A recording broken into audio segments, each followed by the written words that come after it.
Ladies and gentlemen of the jury, we all lived through the 70s. The clothes, the music, the heartwarming but rarely amusing Ziggy cartoons. Now, later, who are we to look at these two fine young men and say, you there, I sit in judgment of you. Riddle me this. But there could be more to the case than meets the eye. Hadouken!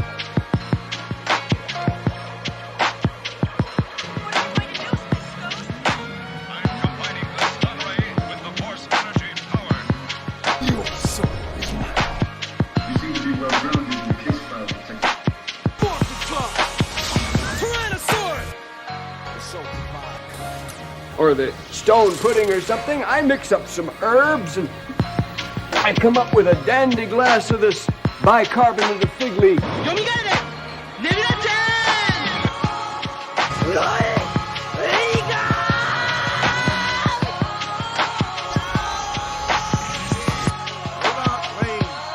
But there could be more to the case than meets the eye.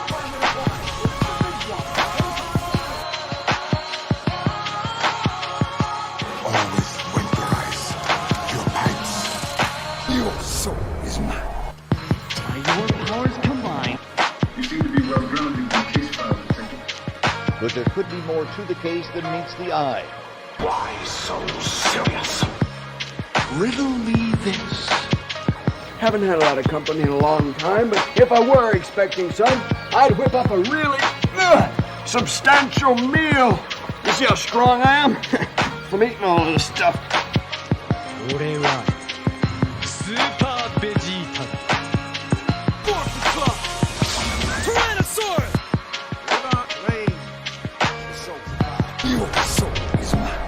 But there could be more to the case than meets the eye. Hadouken!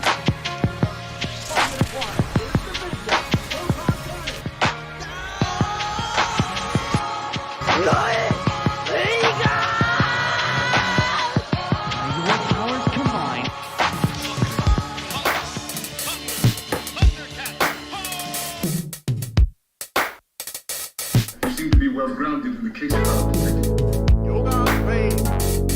What are you going to do, Space Ghost? I'm combining the stun ray with the force energy power. But there could be more to the case than meets the eye. Your soul is mine. Riddle me this. Why so serious?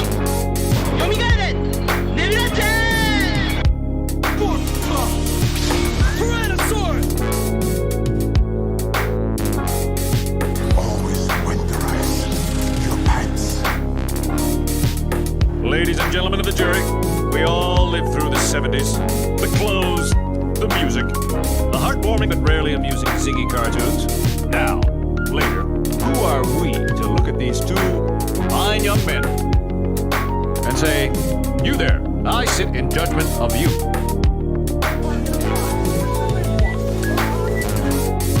Why so serious?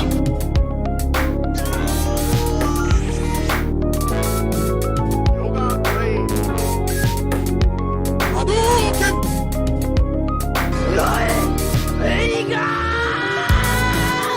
But there could be more to the case than meets the eye. Your soul is mine.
Ladies and gentlemen of the jury, we all lived through the 70s.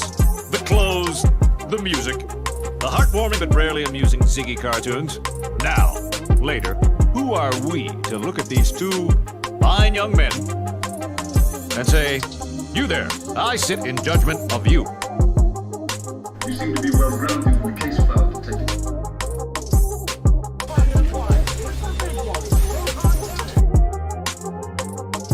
But there could be more to the case than meets the eye. Always winterize your pants. Or the stone pudding or something. I mix up some herbs and I come up with a dandy glass of this bicarbonate of fig leaf.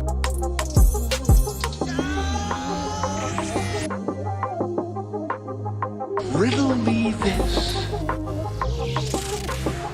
Your soul is mine.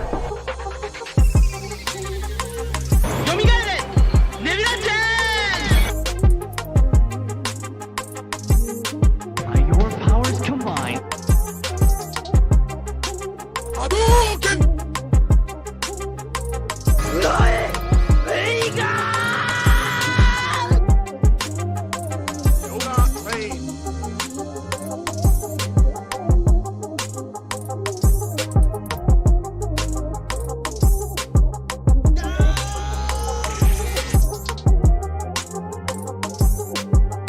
Why so serious? But there could be more to the case than meets the eye.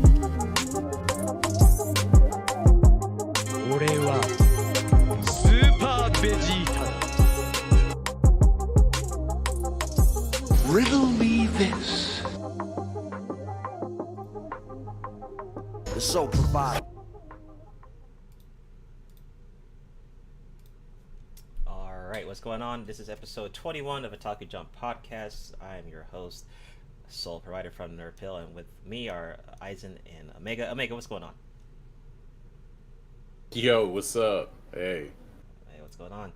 I think, is Aizen there? I think he said he'll be right back. I'm back. Oh, okay, just in time. What's going on, Aizen? Nothing much, man. Nothing much. Just ready to get this going and get through these topics tonight. Alrighty.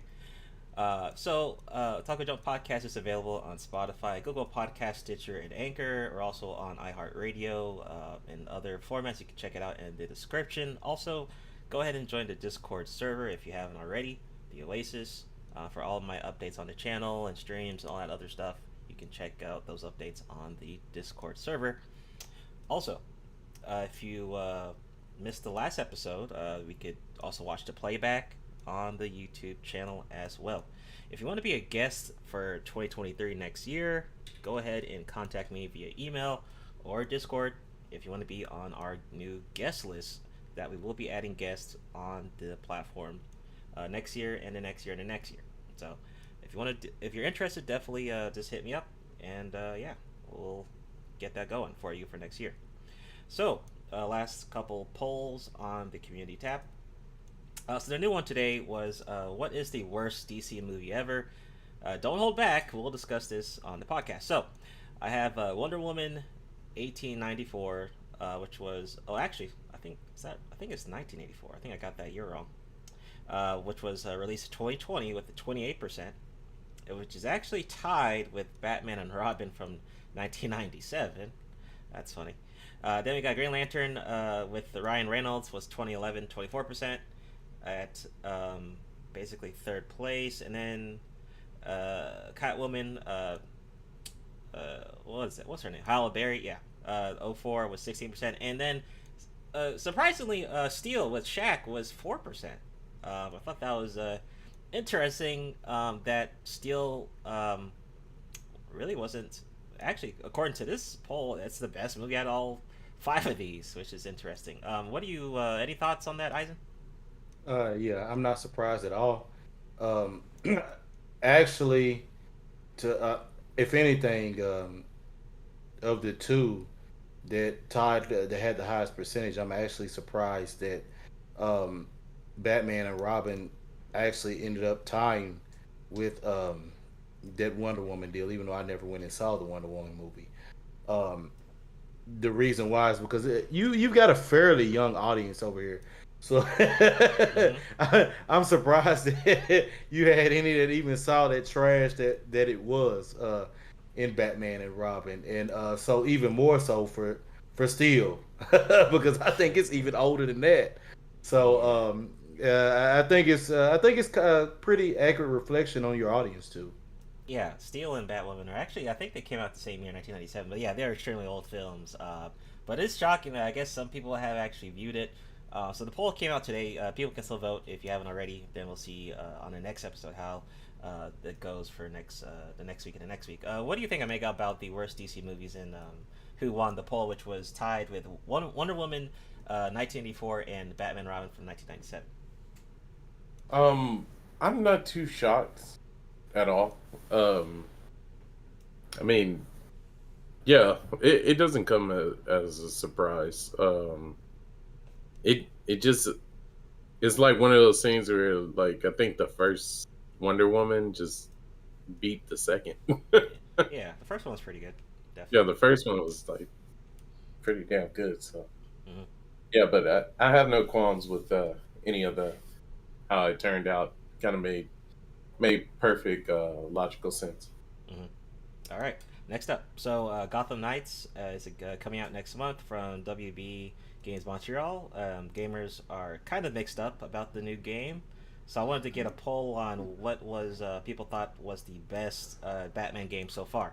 So this was interesting. No one voted for Batman Arkham Origins. That was crazy. Out of 72 votes, no one, absolutely no one, voted for Arkham Origins. Now, usually someone, maybe one or a couple people may vote, but no one voted at all for that. And this was out of 72 votes.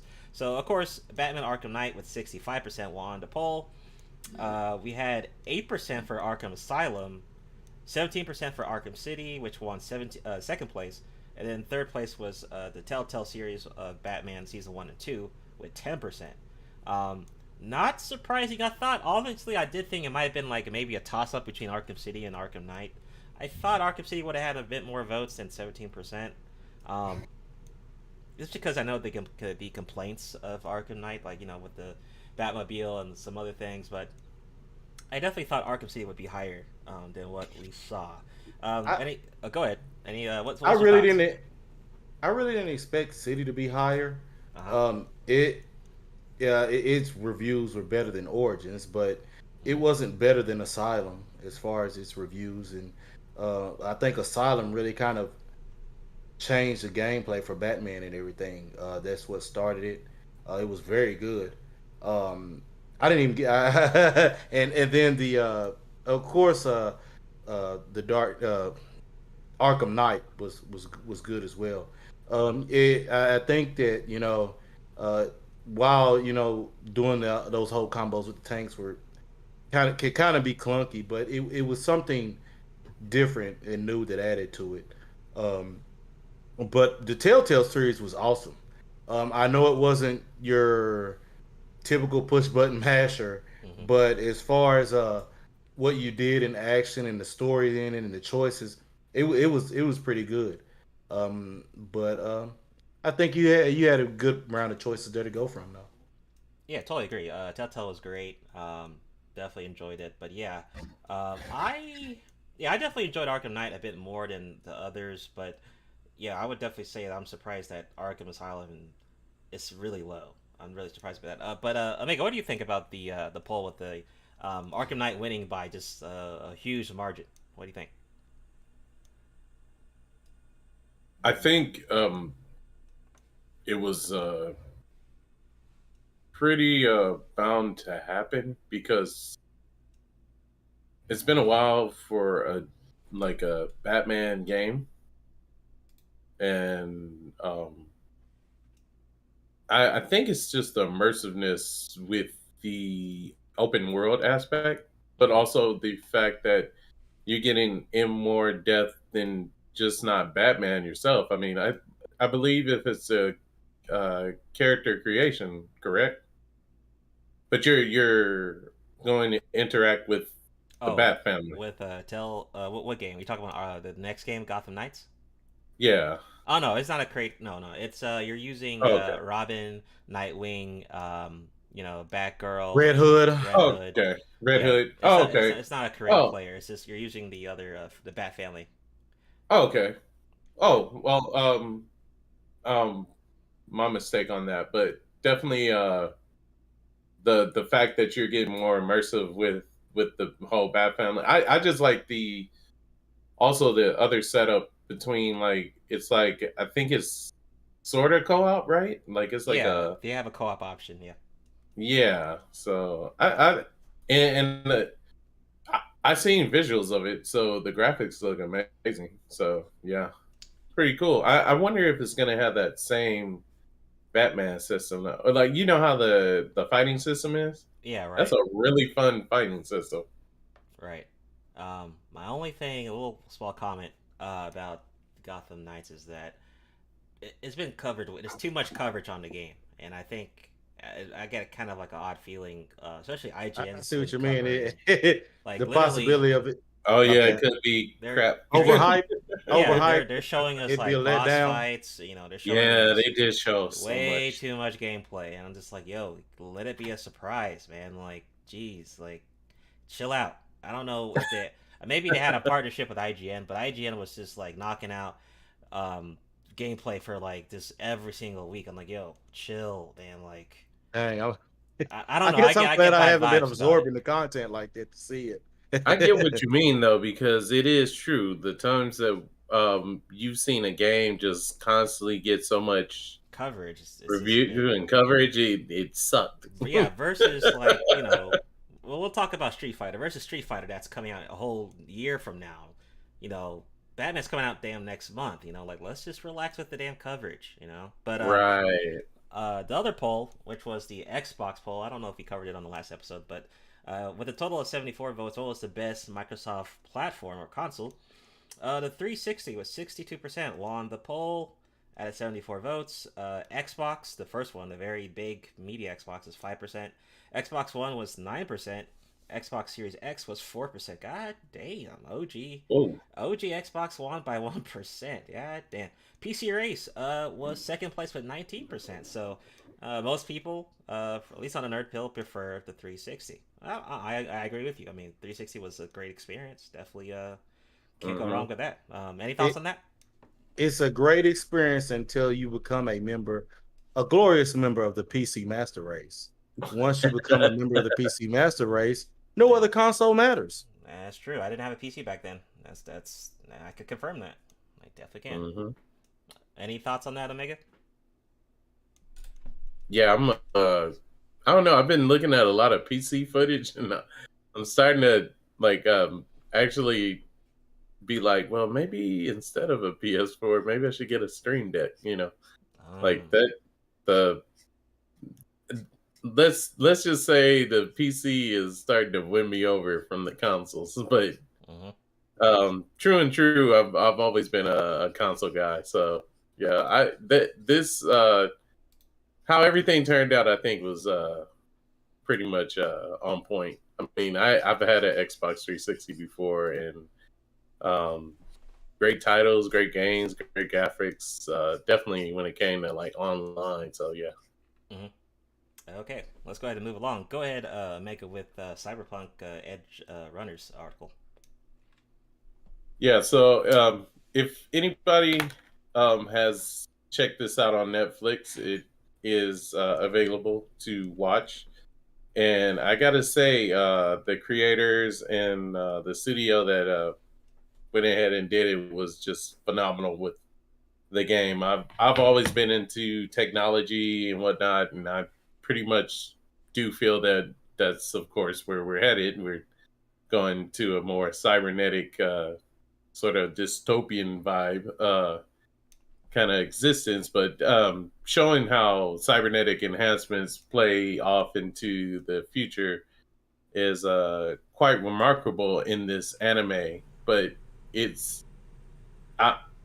I'm seeing that if you see a spike in sales, a lot of game companies might want to have to like reach out to maybe actually make the anime to actually increase more sales.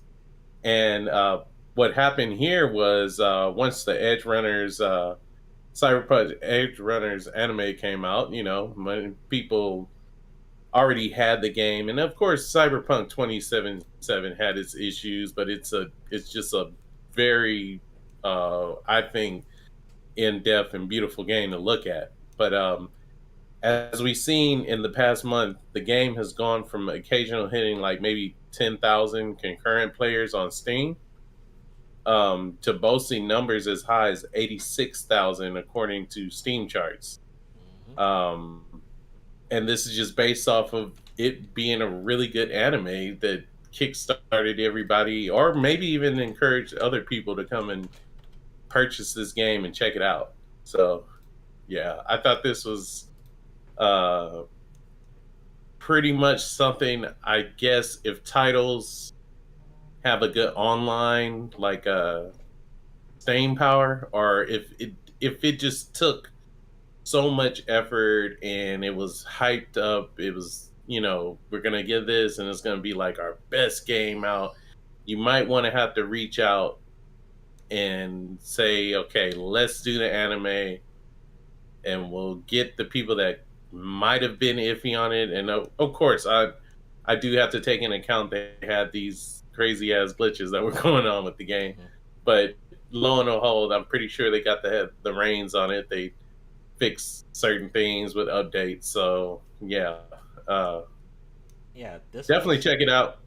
Get the game. I played a demo of it, so yeah. Yeah, this was a good one because I actually I just restarted playing Cyberpunk again because of the anime actually. So I actually worked. It worked because I beat Cyberpunk the first time when it first came out, and you know my experience was just okay. You know, it had a lot of issues back then, but you know I heard about the update. I was like, okay, cool, update. It's been updating for years now, and then I heard about the anime. I'm like, okay, once again, I keep hearing about Cyberpunk. I'm like, all right, so let me dive in and see what it's all about again. And then this time I'm playing with mods. The first time I didn't play with mods. This time I am, so it's like a totally different experience. Cool. As you can look, I'm showing on my screen right now. So Steam charts right now currently 89. Well, let's say 90,000 people are playing Cyberpunk right now, currently, with the 24-hour peak of 120,000. So this is really good. And now here's the thing, though. The method that they did, like you said, creating an anime and you know working on your game and kind of promoting the game, it worked out for CD Projekt Red. But here's the thing: is like they're lucky that the anime was actually good. You know, what if the anime sucked? Yeah. Then it probably would have backfired. Yeah. Now, you know, with the update, of course, the update actually was great. The update that they did to the game is great, so no complaints there. But I think they got really lucky with this kind of marketing and model to actually work, because I don't know if this happens a lot, where someone will create it. Oh, okay. Another example would be like The Witcher, right? The Witcher had an anime, and then you know people played the game again. You know, The Witcher also had an animated movie. Castlevania perhaps had a really good strong Netflix season. Maybe that drew people in to play the Castlevania game. So it can work, but I don't want people to start copying this. It's like, oh well, this is guaranteed success. No, it's not guaranteed. No, I don't think. I think large titles would do well with it, but it's just depending on how much they put into the game and how much they got back. I mean, I don't see indie games doing this that much. No. At all. And then about the anime. So I finished the anime, and I am pretty impressed. Like, the animation was on point, music was on point.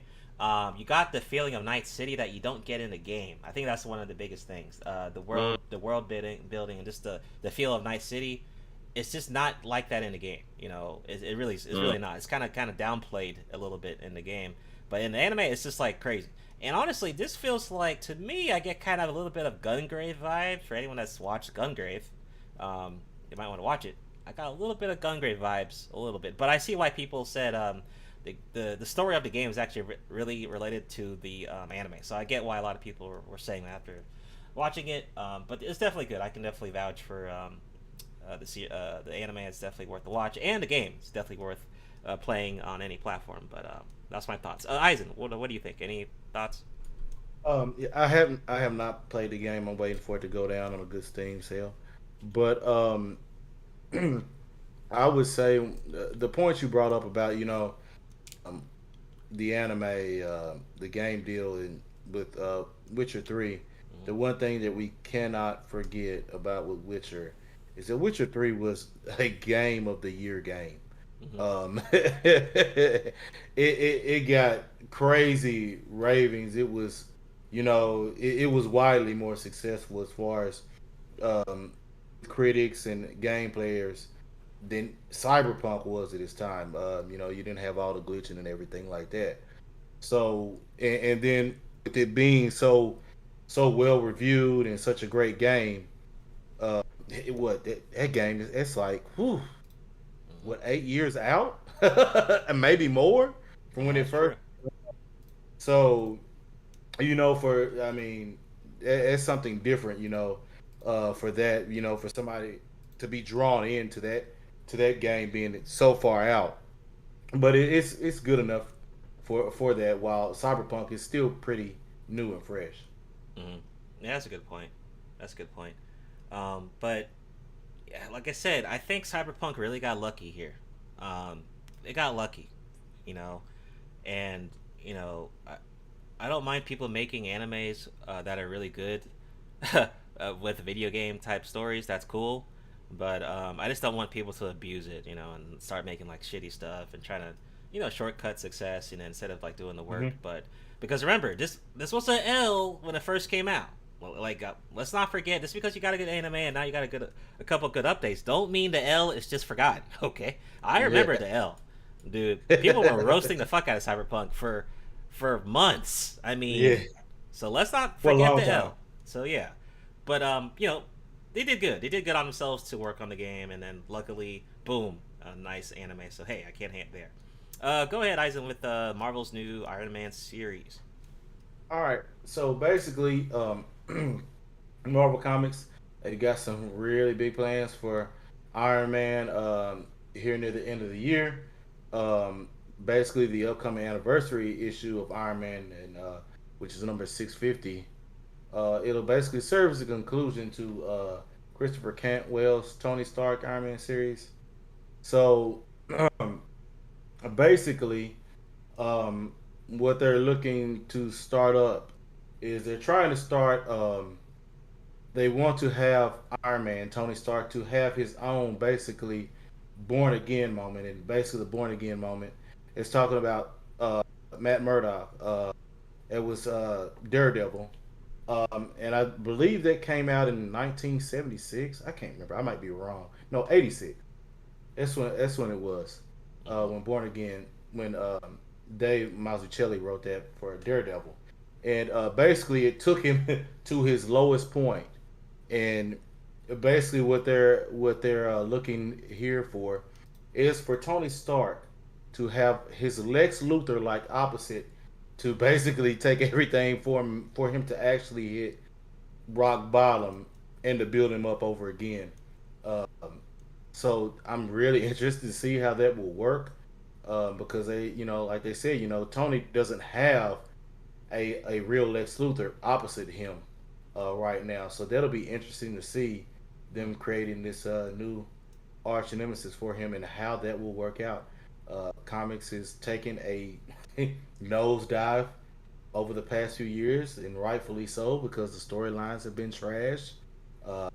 Everything has been trashed right now in comics, with all these different agendas, which the main agenda should be creating a comic and a piece that people will want to read and buy, which they just haven't done.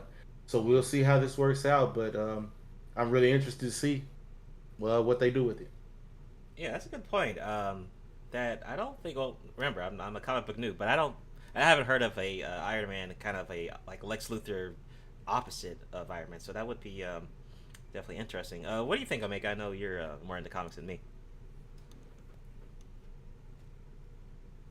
Yeah, so this is going to be interesting because giving him a sort of Lex Luthor kind of character brings like somewhat different depth to him.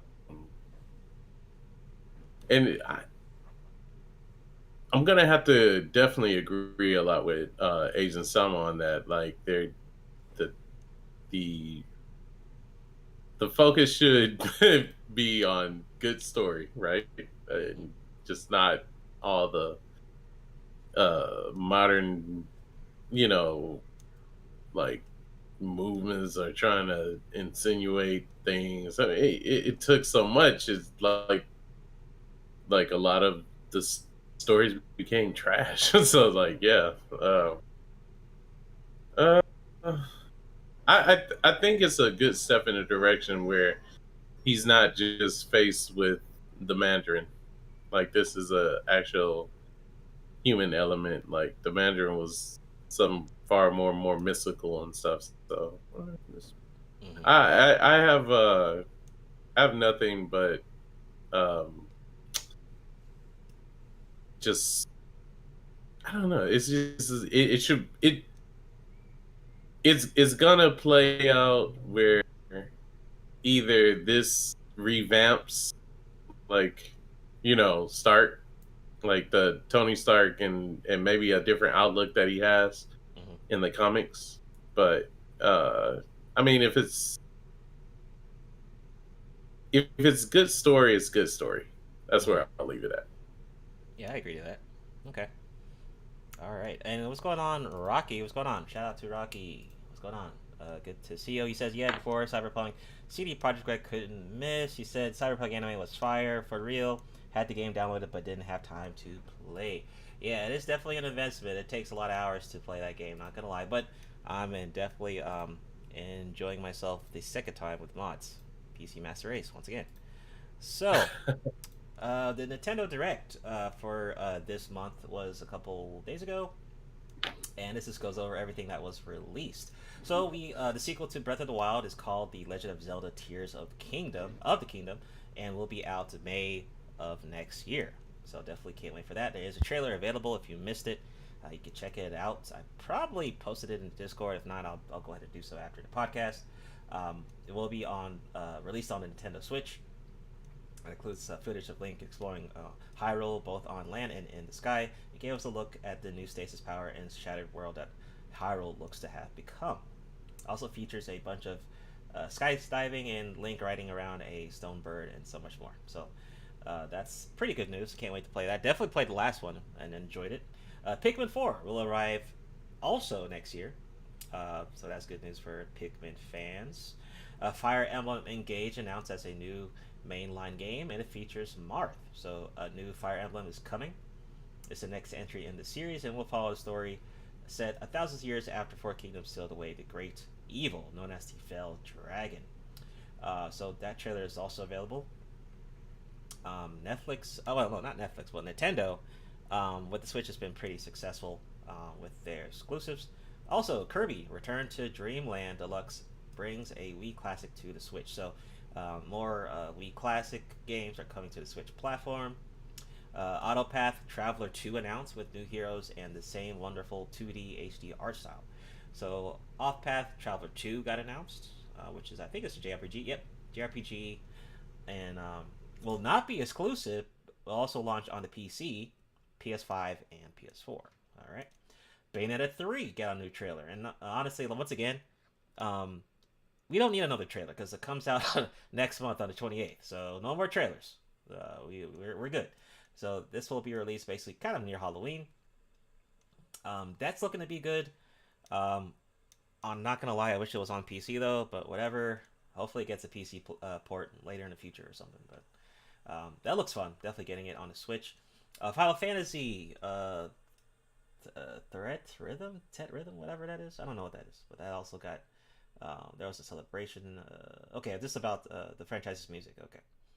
GoldenEye with online play, Mario Party, and Pokemon Stadium lead the pack of new N64 games headed to Switch. So more kind of nostalgic games coming to the Switch platform. Crisis Core, Final Fantasy Reunion will be released this year, December.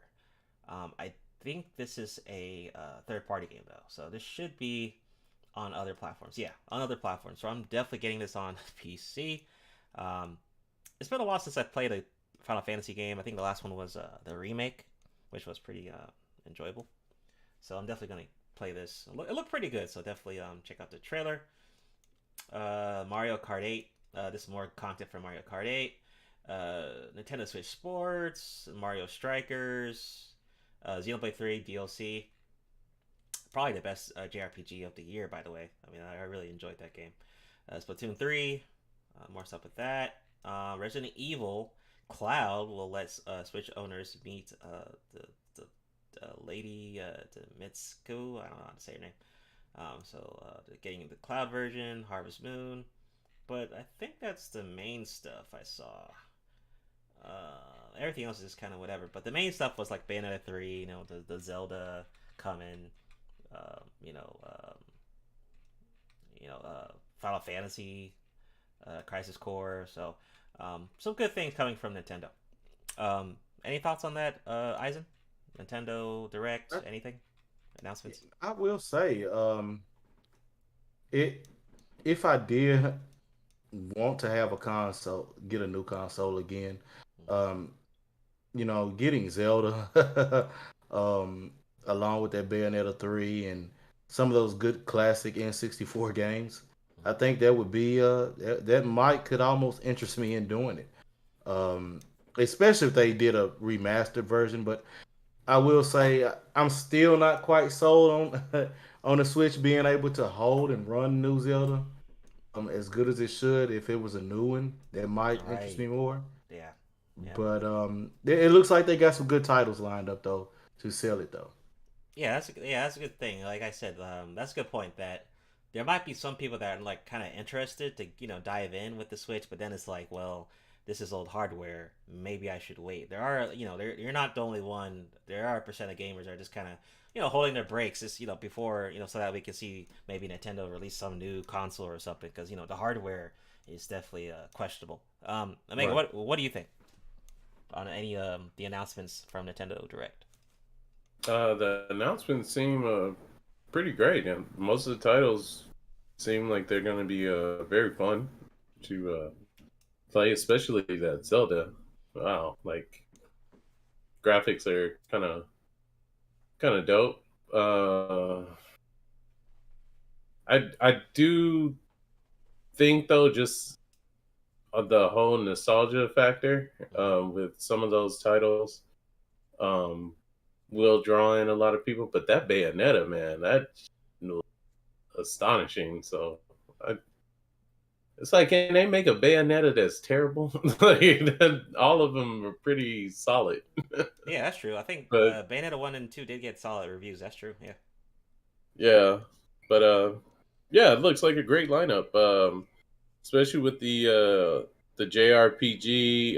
That theater seems kind of. I think it's Final Fantasy Theater Rhythm or something, but Yeah, something like that. that sounds promising because Final Fantasy they had some amazing scores and like music. So yeah. Yeah, that's true. Definitely indeed. But yeah, I totally agree. Let me get to the next one. Go ahead, Eisen, with the Bleach. Watching Bleach and One Punch Man. Okay. All right. So basically, here I got this article from comicbook.com, basically stating that, um, streaming might have been a niche in the industry years ago, but today, you got so many streaming sites. The streaming business is booming. You got less and less people dealing with regular TV and satellite now. You got so many more um, streaming services outside of Netflix and Disney minus. So Yeah. now those sites have those companies been looking at expanding into the anime realm and wanting to buy up those streaming rights. Um, and it's stating that because of this, One Punch Man and Bleach, they're going to become harder to basically watch. Looked at a tweet here on Twitter that basically I think it's going to be on.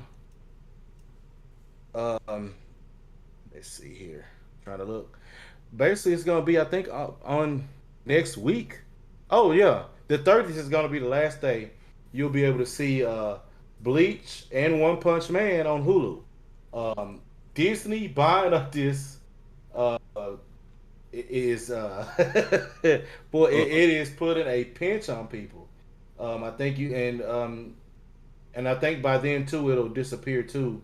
They've got a few seasons and movies on Netflix that Bleach has, and it'll be gone sometime in October, if not by the end of September.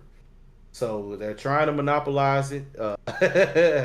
So people are gonna be stressed and pressed trying to find streaming service to be able to look at these two popular anime. Now Bleach is still the original 366 is still available on Crunchyroll. Now you got the 1,000-Year Blood War arc that's coming up that Disney got the rights to distribute it here in the western part of the world, but it's going to be the dub version, and it's not going to be simulcast.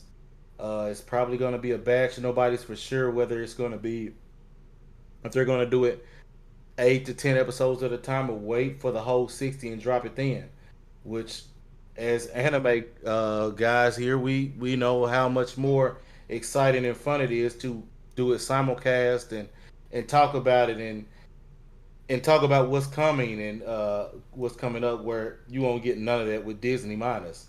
But I do have I do have something here. I don't know how credible they are, but at Epic Stream it is saying that you'll be able to that the 1,000-Year Blood War arc will be coming to Crunchyroll. I haven't seen anything yet. Crunchyroll hasn't released anything yet, but it will. But they suspect that what it will be the Japanese with the English subtitles, which I prefer that anyways. I don't need to hear the English voice actors. I like the Japanese ones much better anyways. So we'll just have to keep watching and waiting and see what happens on the Crunchyroll end for that. Hopefully that is true. I think with this Crunchyroll being such an anime dedicated streaming service, I would hate to see it leave there. I'd like to see all the anime on Crunchyroll. They do a really good job there, and it's dedicated for true anime fans. But that's all I got. Yeah, this is a good one because Bleach is coming out next month. We got the whole fall season going on, and people want to know where to watch their animes, and this is why a lot of people don't like subscribing to Crunchyrolls and the Hulus and stuff like that. This is why they just watch it online and find it in different ways because of this type of crap. So I mean, like you said, with Crunchyroll just dominating everything, especially with the merger of Funimation, it would make sense to put it on Crunchyroll. Who wants to pay 2 or 3 different services just for anime? It's just like it's better just to have one source, which is Crunchyroll currently. And then the other thing about releasing it in kind of packs and batches and drops like that, kind of with JoJo Part 6 on the YouTube side, is a very stressful thing because either if you're doing you're a reviewer, you're doing reactions like me, or you're doing like analyze character videos and video essays and stuff like that, it's better to have a simulcast weekly release so that you can discuss, you can review, you can react, you can do whatever, you can debate, whatever, week to week, and maybe you can make predictions about the story and stuff like that. All that content is, it does something. Just for example, Demon Slayer. When Demon Slayer came out, oh boy, that thing was crazy. It was crazy every week. But if you release it just all at once, look what happened to JoJo Part 6. Once it comes out, people consume it for a day or 2, and then it's gone. You don't hear about JoJo Part 6 ever again. Right. Yep. But if you do it, there's no excitement. Yeah, if you do it on a weekly basis, you get some hype, you can get some build-up, some momentum. So it's financially it's probably better to do it weekly, but just I don't know. We'll see what they do, but I hope they don't. I hope they don't just drop it like JoJo Part 6. I mean, and I would say the simulcast is much better. It's much better marketing for a product. I mean, you're dragging it out, but it's a dedicated release every week, and you're able to sell merchandise that way. I mean, it makes sense. But yeah, Leave it to Disney to try and fuck shit up. All right. What are your thoughts, Omega? Disney is just taking over everything. It's Disney domination. For real. Oh man, and then it's funny because it's like we're gonna remove these and put our stuff, like like Bleach and One Punch. like, come on, man. People want to watch that. Like, that should be a main staple. But I do get that, like, we need to subtract these so we can add more of our stuff. You know what I mean? Mm-hmm. So yeah, that's how I feel about it. Mm-hmm. And before you know it, we'll with my cybernetic enhancements, I should be able to just blink and I can just unsubscribe to whatever. Right. Cyberpunk subscribe. Cyberware, right? This happens. Yeah. Like install some different eyes or some shit, something like that. I got the Eddies, so yeah, let's the do Eddies, right? The currency, the Eddies. That's funny. That's funny. What's going on, D-Mac? What's going on? Alrighty, let's move on to the next one. So the PlayStation State of Play was also this month. A lot of announcements this month. So gamers were definitely happy this month. So we got a lot with State of Play. This State of Play was like it was only 20 minutes long, but man, there were some really good releases. So first we got Tekken 8 officially announced with a trailer. Had Kazuya in there. I think Jin was in there kicking ass, and it really looked good. It looks way better than Tekken 7, although you got to keep in mind Tekken 7 is a really old game. They did say that with Tekken 8 there is it's like brought from the ground up. So there's way more enhanced graphics, and they're using way better hardware, of course, the PS5 and the PC, Xbox, all that stuff. So this is definitely looking to be a nice game, and definitely gonna be competing with Street Fighter 6. Not sure if this is gonna come out next year, but I think Tekken Team, they really don't have an excuse because Tekken 7 literally came out like fucking 2015 or something. So it's been a hot minute. I mean, it's been a hot minute for Tekken 7. So definitely excited about that. I'm not a Tekken person, but when I saw that trailer, I wanted to give it a try. So I'm definitely gonna give Tekken 8 a try once it comes out. But definitely good news with Tekken 8. Then we got another God of War trailer, and hopefully this is the last trailer because it comes out next month. So we got a new trailer, and also with a limited edition DualSense controller, which looks pretty sick. If you're interested in buying controllers and collecting, some people like that stuff. But a new trailer got released that shows off new gameplay cinematics along with the controller. At the very end of the trailer too, it looks like there's going to be a Thor and Kratos battle too, which looks pretty fucking awesome. So definitely check out that trailer. I think I dropped it in the Discord if you haven't joined the Discord. Next up, we got Star Wars Tales from the Galaxy Edge. This is a VR 2 game, which I didn't really care about, but it got announced. We got a demo announced for VR 2. Once again, don't care. Yakuza. So Aishin spin-off game getting a Western release. Like a Dragon. So the Yakuza series has been really stacking up lately with their games and software. So they're dropping another one on us, and hopefully the fans will like that. I saw a little bit of gameplay. I did try Yakuza 0, and I don't know. I didn't really like it, but shout out to the people the fan base that support your games. Also, Hogwarts Legacy is getting a PlayStation exclusive quest. Although I don't really like this, this temporary exclusive crap, whatever. PlayStation's just trying to get the bag. But Hogwarts, they've been propping up Hogwarts a lot. It will be it will be released on multiple consoles and PC, so we'll see how that goes. Pacific Drive, first title from Ironwood Studios, was announced. Will put players behind the wheel as they drive around what appears to be a post-apocalyptic version of Pacific Northwest. That looked pretty cool. Definitely check out the trailer. They talked about the PlayStation Stars loyalty program. Don't care. Oh, so this was another JRPG from Bandai Namco. Sindulity has been announced from Bandai Namco, a third-person shooter featuring mechs and art style akin to Nier Automata. Okay, a little bit more colorful trailer showed. Oh yeah, so you can check out the trailer. I remember that looking pretty cool though, and I'm definitely a fan of JRPG, so I might check it out. Project Eve, renamed as Stellar Blade, comes out next year. This is a kind of a Devil May Cry action beat 'em up type game. It looked pretty cool. Kind of like a Metal Gear Raiden or Vengeance, if anyone's played that.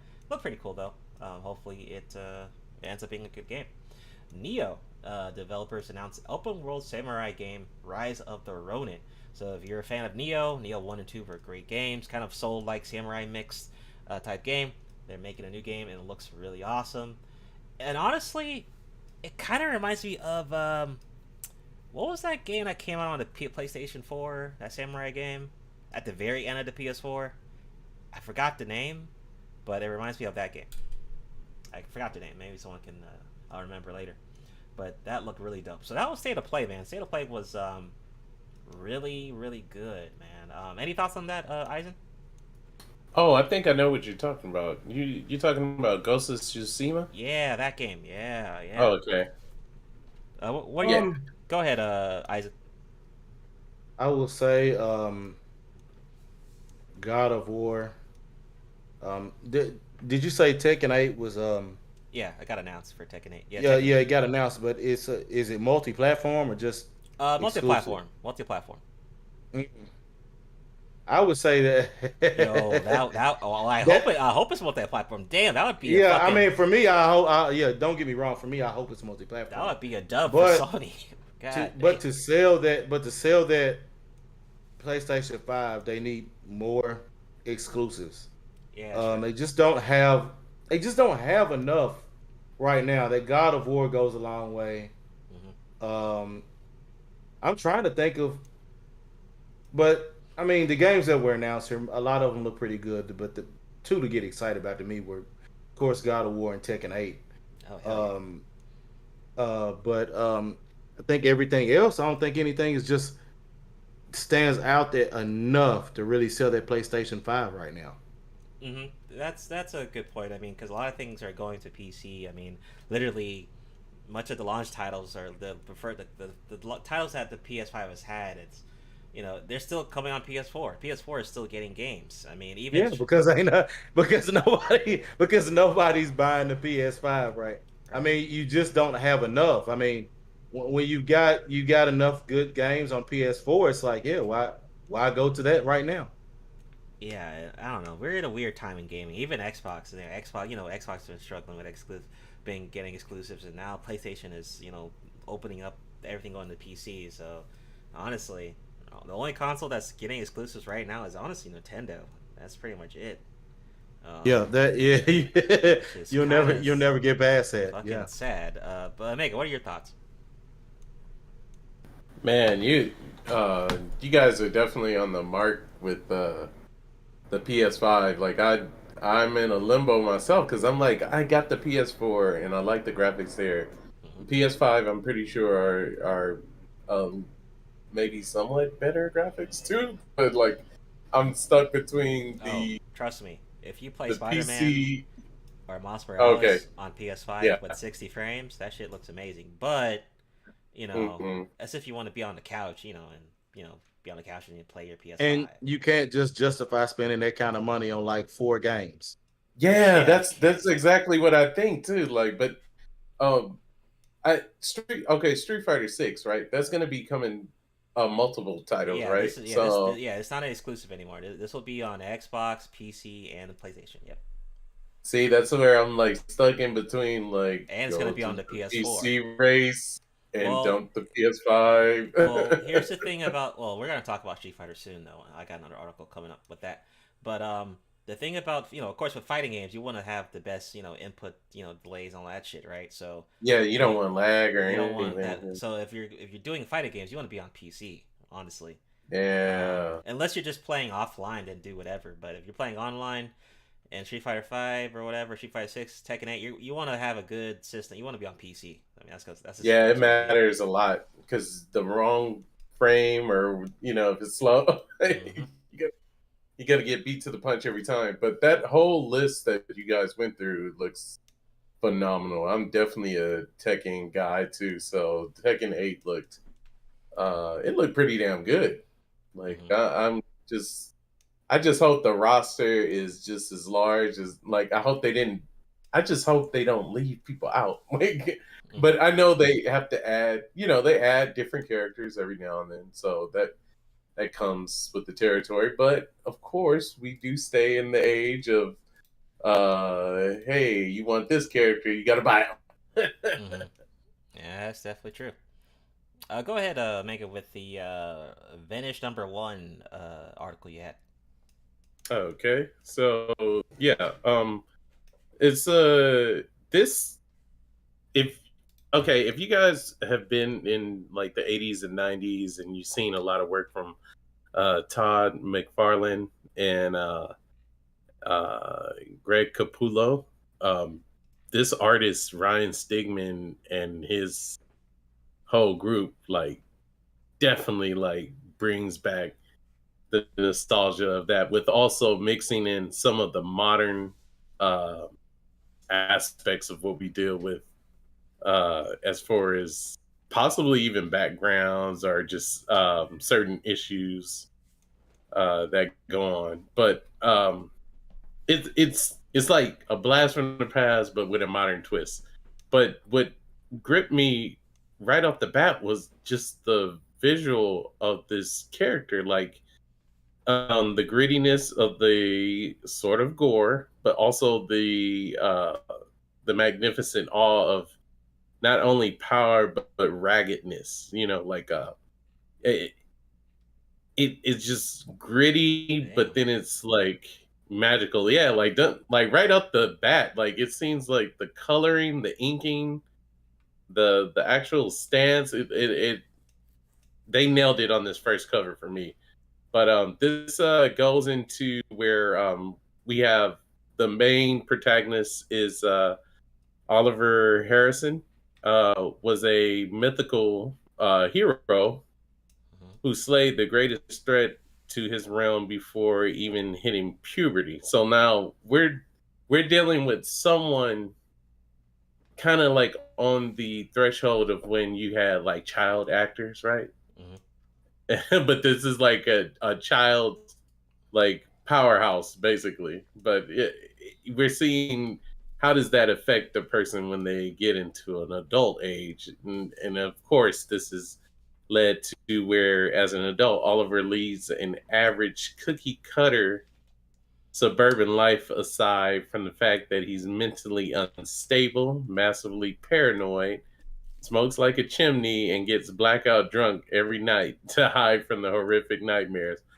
So of course, doing stuff like that and within a realm, if you have magical powers or whatnot, you are going to suffer somewhat trauma dealing with what you've seen, or maybe even losses along the way at a very young age. But so we see that it will have the arrival of a superhero team called the Prestige, prove the madness isn't all in Oliver's head. So this is almost like also a character that is waning between, are these just hallucinations? Like, am I insane? Did this even happen in my child? Like, did I just make this up?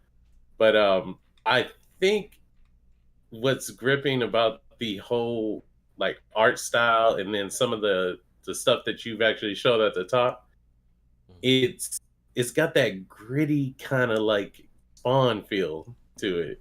Yeah, I was about to say that. Kind of like a Spawn feel. Yep, I was thinking. Yeah, like even the character itself. That, I mean, his costume has its own kind of twist to it, but I do like the fact that there's like an emblem but stitched. So this might have been a uniform later on within like his youth that he's just still wearing. Just, it's falling apart, of course. But yeah, so it seems like it's gonna be like basically a brutal as hell tale of magical worlds, gifted youth, evil sorcerers, They're gonna add superheroes. It's just gonna be mayhem with the kind of thing from Image Comics that we've seen before, and I think it's made it stand out. So definitely shout out to everybody that's worked on this book. I mean, the cover alone just would I would definitely buy it. Yeah, it looks pretty dope. I'm not even a comic book head, but it looks I can't lie, that's a pretty cool character design right there. But let me that's pretty much all I had. How about you, Eisen? What are your thoughts on this new comic? Oh yeah, the artwork is definitely there. A really good character design, the color, imagery, everything is nice. I just gotta say, an unstable, paranoid, drunken wizard. Yeah. It's gonna be wild, bro. Yeah, it sounds like a whole lot of chaos there. All right, good shit, man. And I'll point out one thing too. The if you guys look at the name of the title, it looks pretty interesting because they went with the flair of saying vanish, but it does look like it's kind of like a vanishing background kind of thing going on there. So I just wanted to point out that was whoever came up with that idea. It matches perfectly. At least we finally got some fucking positive comic book news for once. I mean, god damn. Nothing, just terrible. Hey, wait, hold. So, knock on wood. Look, we can't. Oh, yeah, let me speak too soon, right? Yeah. Yeah, right. We still got the rest of the year to go. Yeah, good point. Yeah. God damn. All right. So, we reached our half point. We're going to do a little small intermission. You guys already know we'll be back after 4 minutes or so. Enjoy the music, like the video, subscribe, click the bell for notifications, and we'll be back after a quick commercial break. All right, peace out. We'll be back.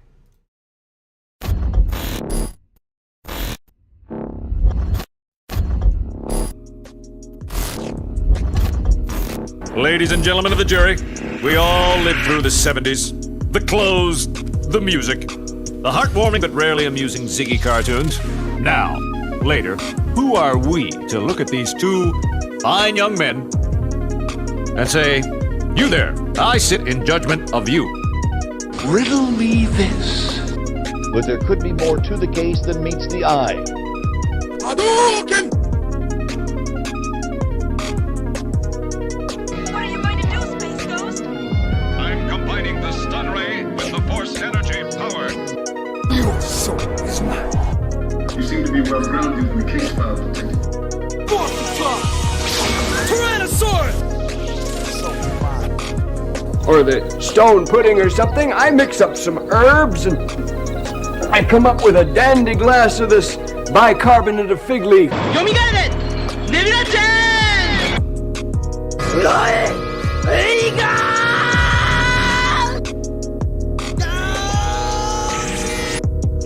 Lane. But there could be more to the case than meets the eye.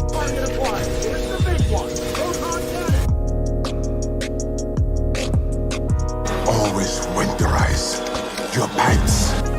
Your soul is mine. By your powers combined. You seem to be well grounded in the case file, Detective.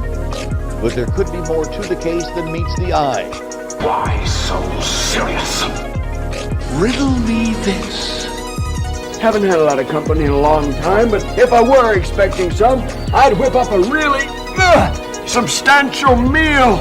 You see how strong I am? From eating all of this stuff.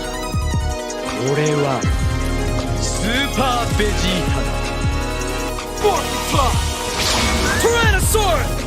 Yoga Lane. Your soul is mine. But there could be more to the case than meets the eye. Hadouken!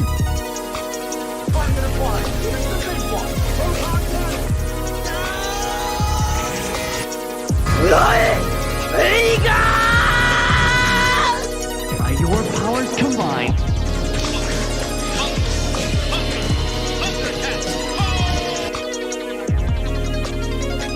You seem to be well grounded in the case file, Detective. Yoga Lane. What are you going to do, Space Ghost? I'm combining the stun ray with the force energy power.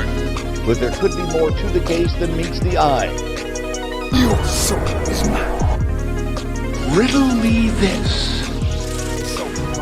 Why so serious? Yomigaire! Nebula-chan! Tyrannosaur! Always winterize your pipes. Ladies and gentlemen of the jury, we all lived through the 70s. The clothes, the music, the heartwarming but rarely amusing Ziggy cartoons. Now, later, who are we to look at these two fine young men and say, you there, I sit in judgment of you.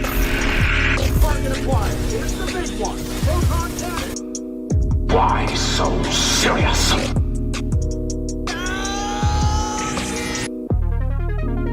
Yoga Rain.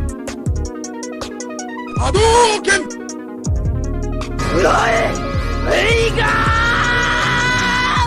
But there could be more to the case than meets the eye. Your soul is mine.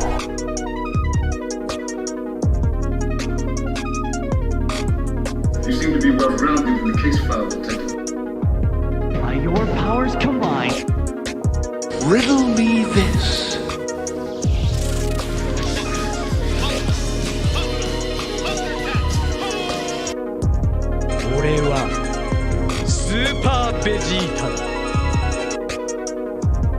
But there could be more to the case than meets the eye.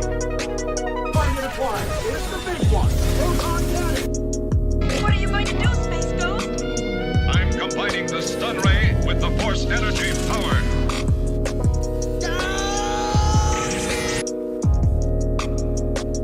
Always winterize your pipes.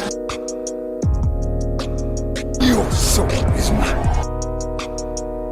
Yoga Rain. by your powers combined, Hadouken! Yomigaire! Nebula-chan!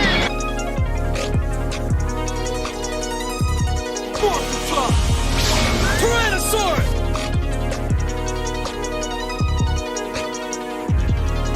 Yoga Rain. Why so serious?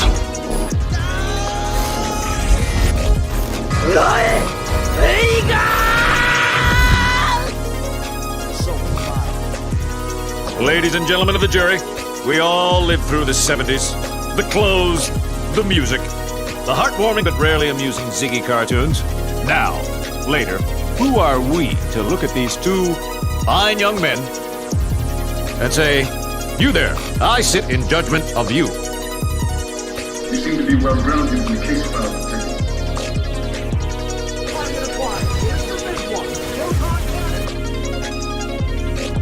But there could be more to the case than meets the eye. Always winterize your pipes. Or the stone pudding or something. I mix up some herbs and I come up with a dandy glass of this bicarbonate of fig leaf.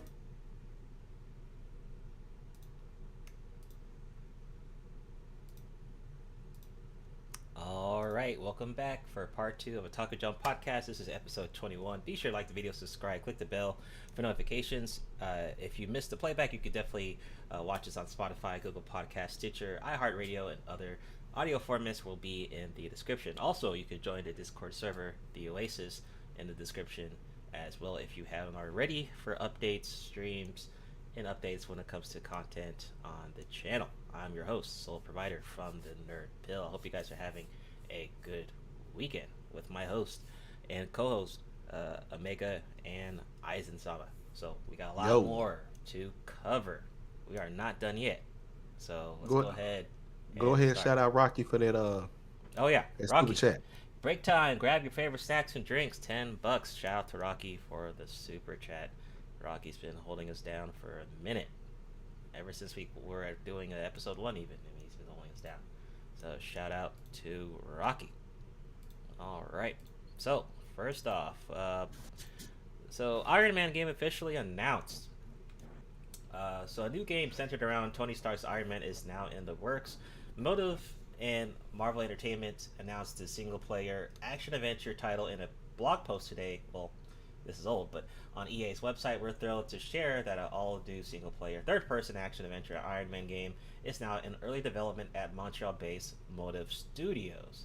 The team is being led by Oliver Pollux, which brings experience working on past Marvel titles like Marvel's Guardians of the Galaxy, and is joined by a team of passionate veterans, including, the mentioned in the article. So this is a third-person action-adventure story. There's been a couple articles on this game. It's going to have its own original story, but they said there may be some things that we know from the typical MCU and stuff like that. So this is a big one, because we just heard this the other episode. The Black Panther and the Captain America game was coming. We know that the Spider-Man 2 sequel is coming. So we have the Marvel Suns coming out soon. So the superhero games are here to stay. Obviously, it's great as long as they're good. Keep in mind, Guardians of the Galaxy that came out for Square Enix did not make a lot of money. It was a good game though. It won a couple of awards from last year. Oh, Meg, you got some noise over there. Oh, sorry about that. Oh, you're good. You're good. But yeah, Guardians didn't make a lot of money, but it was still a good game. It got reviewed pretty well the year it came out. But definitely excited for an Iron Man game. I think we've been needing this type of game for a while. Maybe we didn't have the hardware to do it, because you gotta keep in mind his powers. This is kind of the issue that Superman. That's why Superman doesn't have a game yet. It's just how do you do all his powers in a game and make it actually like the character should be. Have some much better writing and not fight a tornado at the end. How about that? Yeah, right. You should have been fighting weather. But yeah, go ahead, Isaac. You gave yourself the alley. What do you think about this Iron Man game? I'll say I think it could possibly do good. I do think look, the MC universe is failing right now. They got to throw everything they can at you. So we'll see how it does. I haven't played a superhero game since Marvel Ultimate Alliance. Now, when I think about it, those are actually some pretty fun games. So we'll see how it does. I mean, it's got the potential to actually go well. I mean, you have to culminate everything with the Mandarin being the boss, I think, being that is his arch nemesis. But it's something that can go pretty well. We'll just see how it goes. I'm not sold on anything yet because, well, hell, they've been failing. So that's the thing. I mean, when it comes to Marvel games, I mean, it's pretty bad. I mean, we got Spider-Man, okay, Guardians, that's okay. It. I mean, you can't. I mean, it's at the point now. Look, you can't. I mean, Spider-Man is a Marvel product, but it is a Sony. Them games, that is Sony. That's true. Rocky says you might need VR to do it, right? I'm actually against VR. I don't think that would work, because you want this to be a full AAA, like they said, action adventure, third person. You want it to be a full game. You don't want VR because people are not going to buy it. Not everyone's going to buy VR at this point. Right. You want a full game, just like Spider-Man and all that stuff. So I think that's the best way to go. What do you think, Omega, on this new announcement?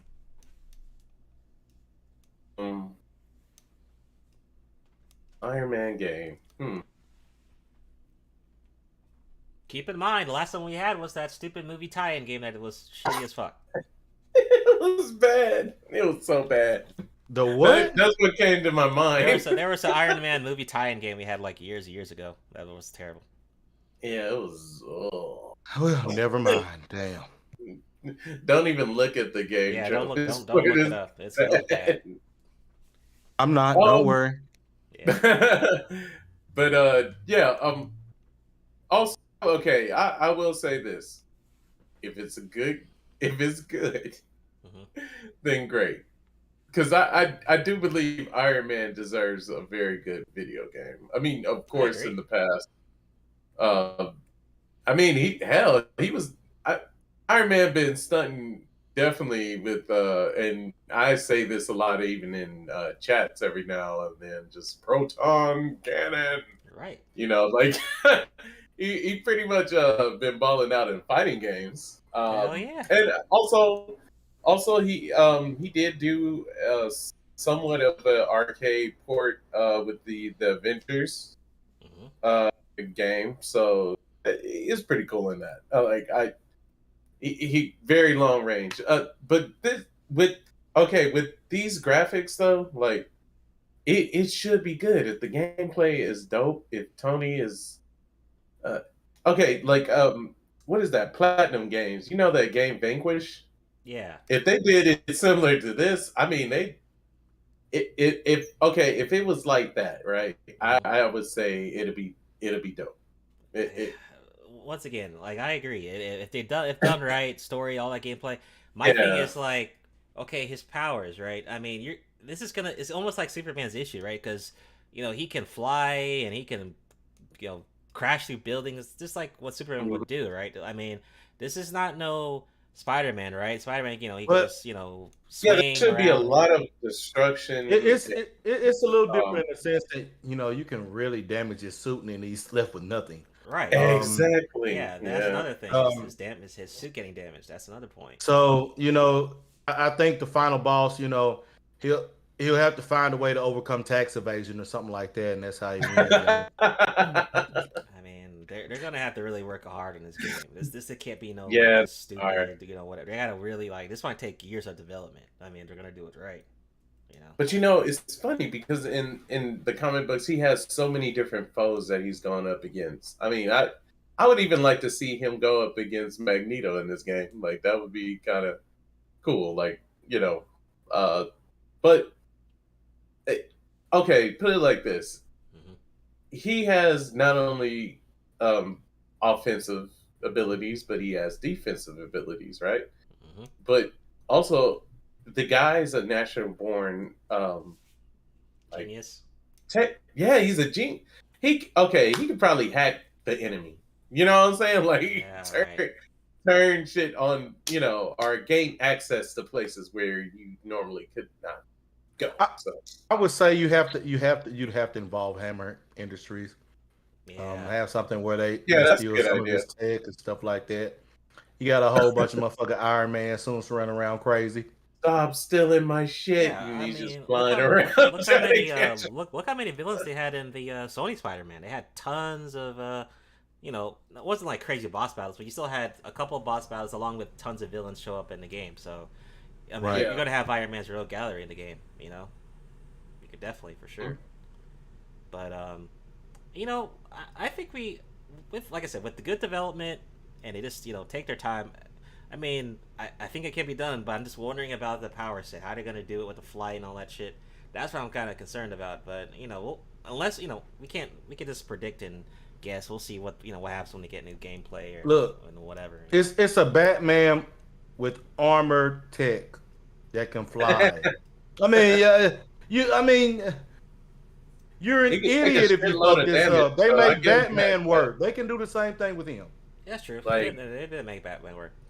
Pretty much. And I know definitely what he'll definitely shine in is if they give them the different armors, but with specific capabilities. Like you know what I'm saying? Like they have to not just make it just a skin, but actually a motive, like a different purpose. Maybe use a different armor for a different mission or something. Yeah.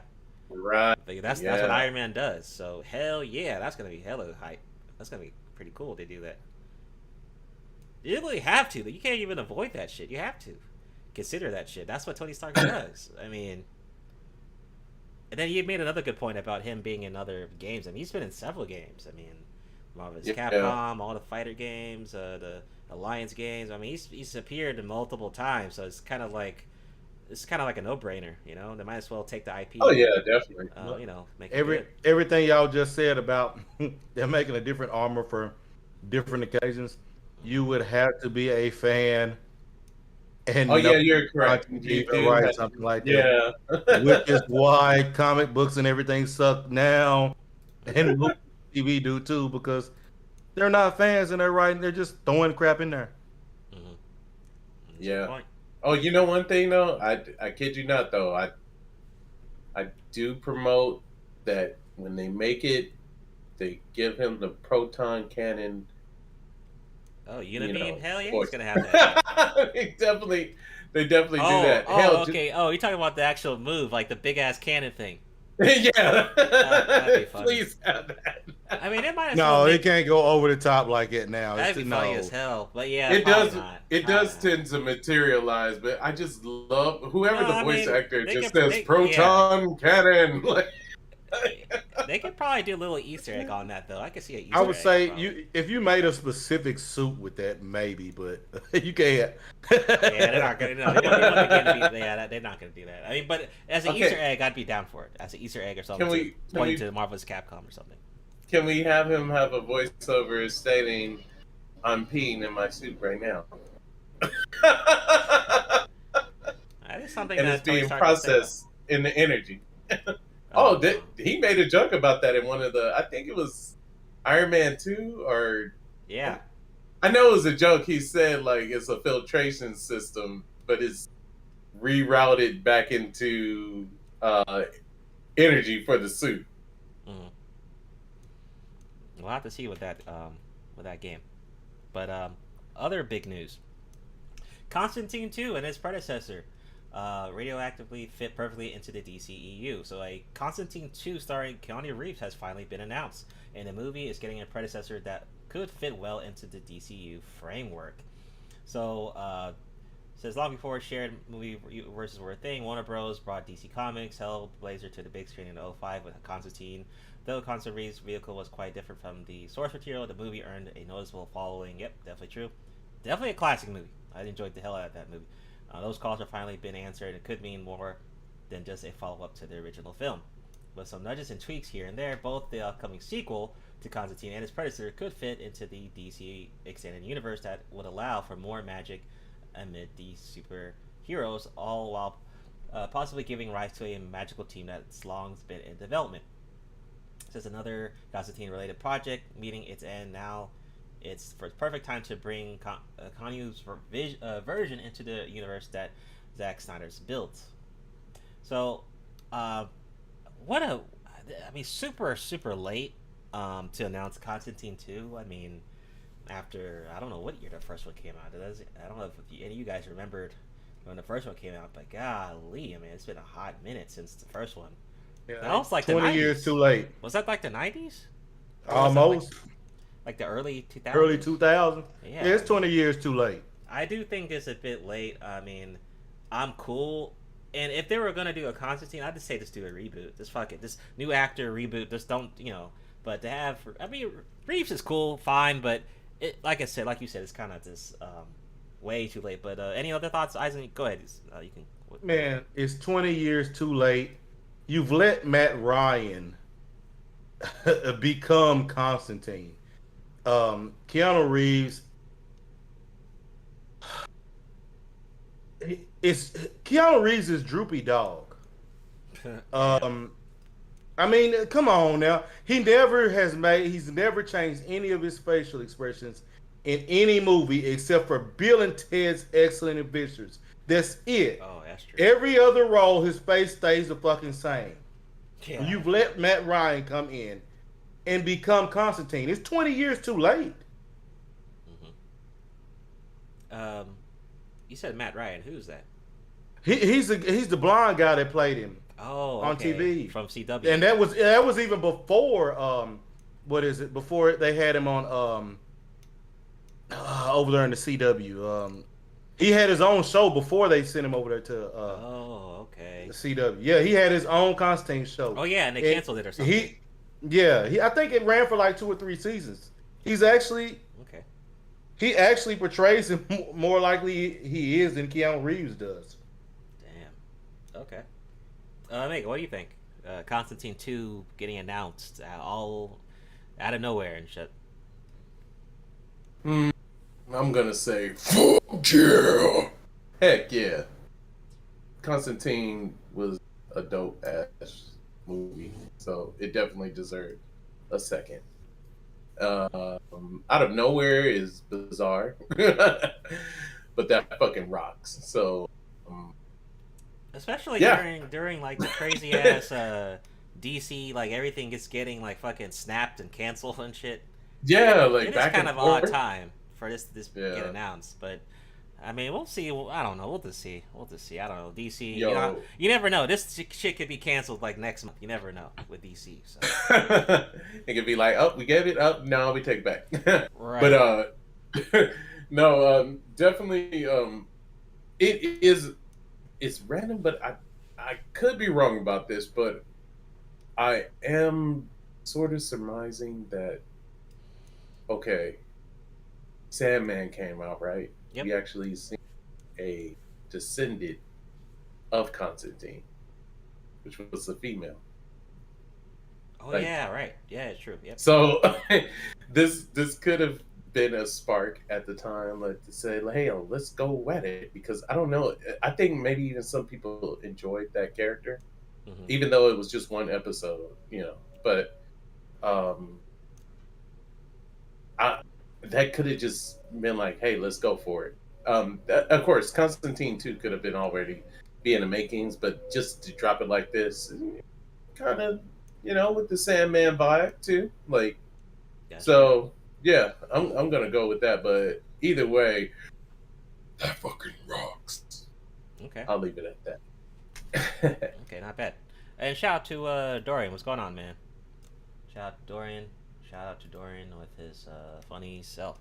All right, we got more going on. So, the Tokyo Game Show happened as well. I mean, all this month, man. So, everything announced at Tokyo Game Show, and I did react to a little bit of it. But I think I just reacted to the Street Fighter stuff. So, Tekken 8. Tekken 8 is a turning point for the series. They already talked about that. Street Fighter 6 got a whole trailer that talked about character customization. It released a trailer that had the characters of Ken was there. We saw Dulcine, we saw Honda, we saw Blanca, and then we saw the actual full roster got revealed too, that we will be talking about later in the podcast. So we got a really dope trailer about there was a lot of Street Fighter 6 content this month with State of Play, and then we had Tokyo Game Show, a Resident Evil DLC. We got DLC coming with the official Winter's expansion trailer for the Resident Evil fans out there. Yakuza series, of course, rebrands to Like a Dragon, reveals 3 new games for 2023.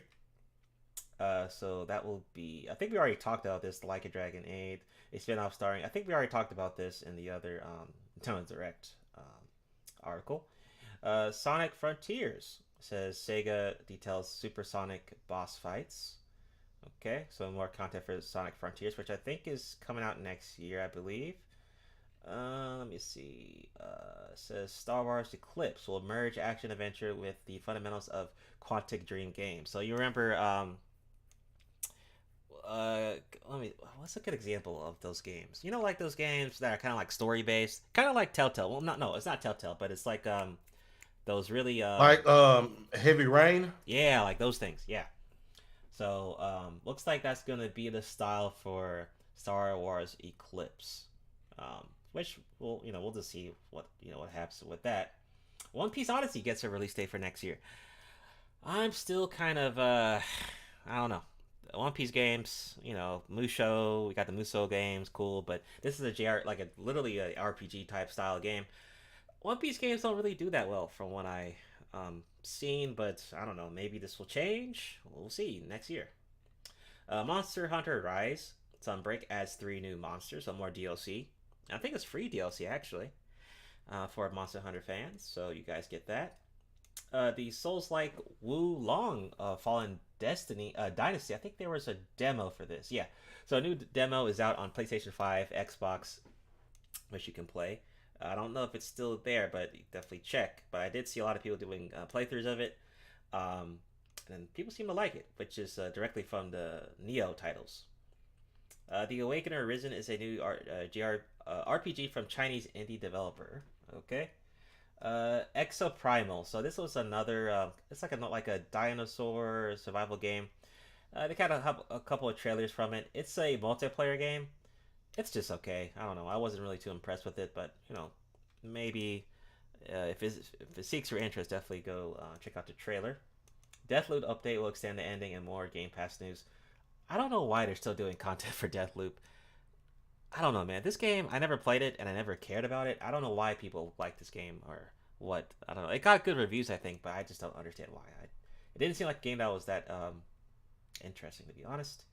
But that was pretty much for Tokyo Game Show. So the main thing, the main thing of this event was, of course, Yakuza and Street Fighter. Street Fighter 6, just with the onslaught and Tekken 8, and and along with Tekken 8, onslaught of news.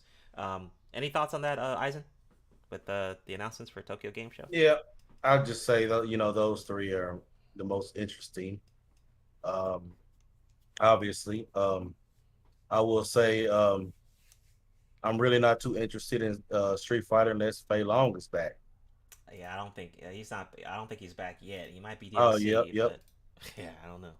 Not interested then. So Tekken 8 it is. Damn. Okay. What do you think, Omega, about the Tokyo Game Show announcements? I guess all fire, man. Like, definitely Tekken 8. Big, huge titles with, Street Fighter 6 and, yeah. I think freaking dope, man. Okay. Moving right along. All right. So, GTA 6 gameplay video leak. So, this is another thing that happened. A lot of stuff happened this month, honestly. So, GTA 6 had some leaks after dozens of videos. What purports to be in development footage appeared online. A user going by T-Botuber Hacker posted a zip file to the GTA forum saying, "Hey, here's 90 footage clips from GTA 6. It's possible I could leak more data soon. GTA 5 and 6 source code and assets. GTA 6 testing build." So I think, and we might need to look up more info after this podcast, but I think the guy got arrested. That's what I heard. But you can actually look up this leak and content all over the internet, like on YouTube, everywhere. So if you want to kind of see what they were doing with GTA 6, you can check it out. I did see like a couple of minutes, but then I was like, whatever. This is not even finished. I'd rather just wait till I get like a cool trailer or something like that. But yeah, this was a big talk of the week when this happened, and a lot of people were saying, "Oh, well, maybe they deserve it because Rockstar Games has a huge monopoly on their games. Like literally, they released GTA 5 since the PS3. I mean, literally, it was on the PS3, which is crazy. I mean, then it got on the PS4. What? Or was it on the PS4? I forgot. Was it on the PS4? GTA. I think it was. Yeah, it was on there. Not the PS3, right? It was on the PS4, right? PS4. It was on PS4. Okay, not the PS3. Okay, PS4. So the PS4. No, wasn't. Hold on. I know it's been a long time. It didn't they have it on 3? I don't know. Oh, maybe you should just look. Let me just look. Let me see. Dude, I remember having. Wait, did I have the PS2? 5. I don't know, man. It came out 2013. It was on the PS3. What the fuck? Yeah, that's what I thought. Like, I was like, damn. I didn't realize that I didn't have a PS3, so. Damn, this came out. This came out. PS Elite Lord. This came out 2013, by the way, too. So imagine this releasing the same game since 2013, and people are still buying it because it's a hot game. So people have been waiting. Remember, Asians, I'm a PC race above, so it didn't mind if you didn't have it. Like you didn't know. Well, I'm late to being a PC master race, but Oh, okay. Yeah, I just first PlayStation I owned was, but no, I skipped over 3. I had PS2. I skipped over 3 for the 360. That's what happened. Yeah. Okay. So what do you think, Eisen, about the leaks with GTA 6? Any thoughts? I think they got to get out of jail. They said they're going back to, I can't remember if it's Liberty City or Vice City, but either way, we'll see what happens there with that. I'm waiting for a return to San Andreas. That was my favorite one. But we'll see what happens. And I don't know. As long as we don't have, playing between 5 characters, I'm good. No, I think they said it's gonna be like a Bobby I and think Clyde too. type A brother deal. and sister. Yeah. Yeah, so I think it's a brother and sister deal. yeah, that's not bad. I don't mind it. What do you think, Omega, about the GTA 6 leaks? Should be come to expected that the leaks would be somewhat positive. Also piss off the creators, but I don't know. Like people just want to know more, so much more about it, instead of just waiting. It already had. I think the whole team, the theme between a brother and sister is awesome. So, Yeah, I'm actually cool with that. I don't mind, brother sister type deal. I have no problem with that. I'm actually cool with that. I know some people might be like, it's awesome. Some people may be hating and like, oh my god, I feel like character. I'm like, yeah, whatever. I mean, dude, it's not a big deal, bro. It's just really. Not You know, sometimes I think those people like probably make.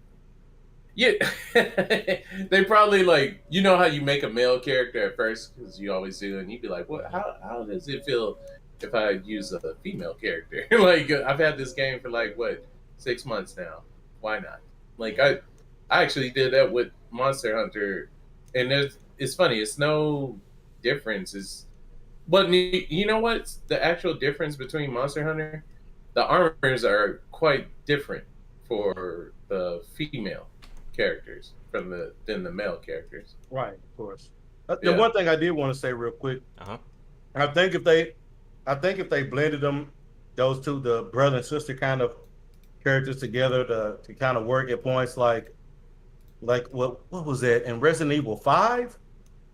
Oh, I think it could work too, but that was kind of awesome. Yeah, definitely. Yeah, I can see that. Alrighty. Alright, so we are now on to rapid fire. So I got some tech stuff, and usually I don't cover tech, but why not just cover a little bit of tech. It does count as nerd pill. So NVIDIA officially announces the RTX 4090 and 4080 desktop GPUs, man. So we got some new hardware for the PC Master Race. The 4000 series of graphic cards is a successor to the 2-year-old 3000 cards. Golly, man, we already upgraded, man. I just got a 3000. I'm definitely not getting this anytime soon. So the price for this is $1,600 and will be released October 12th. And then it says it includes 24 gigs of G6X memory and is claimed to be 2 to 4 times faster than the RTX 3090 Ti. Ooh, man. Damn. Ooh, man, oh man. It says the 4080 was also announced. It includes 2 memory configs, 12 gig and 16 gig. The 4080 is claimed to be 2 to 4 times faster than the 3080 Ti. There's no release date was given to the 4080 GPUs. The video says the cards will release sometime in November. And the 4080 will be priced at $1,200. That's for the 16 gig one. For the 16 gig. And then we'll retail for $900. Man, dude, these things are just expensive. But, maybe, after... But the good thing about PC is that once you build your PC, you don't really have to upgrade that much.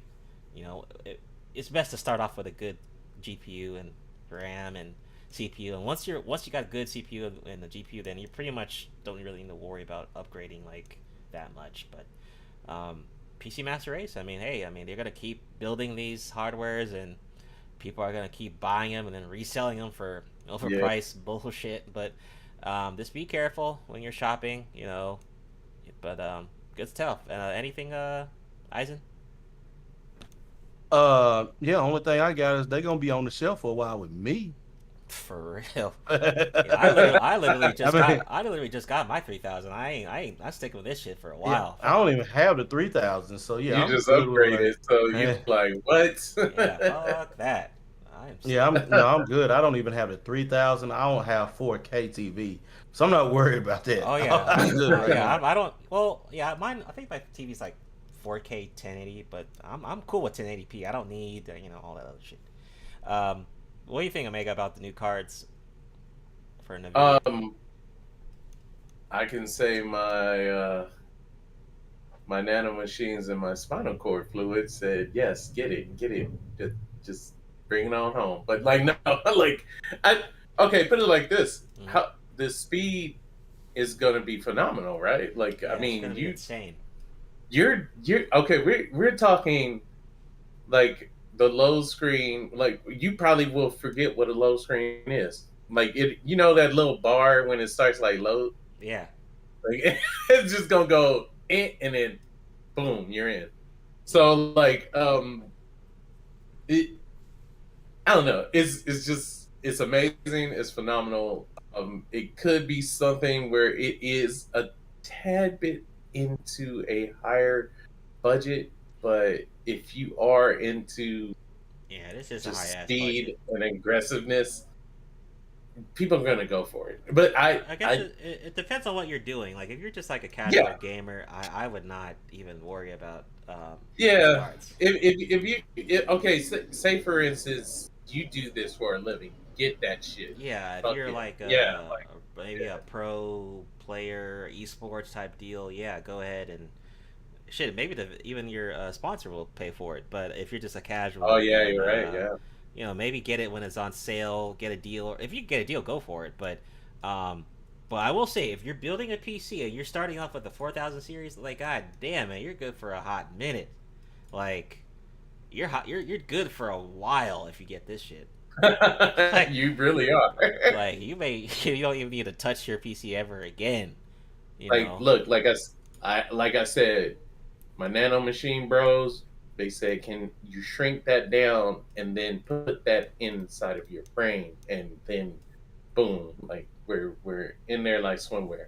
But like it's the cost though. It's gonna definitely be a fact, you know. And yeah, and here's another thing, and then we'll move on.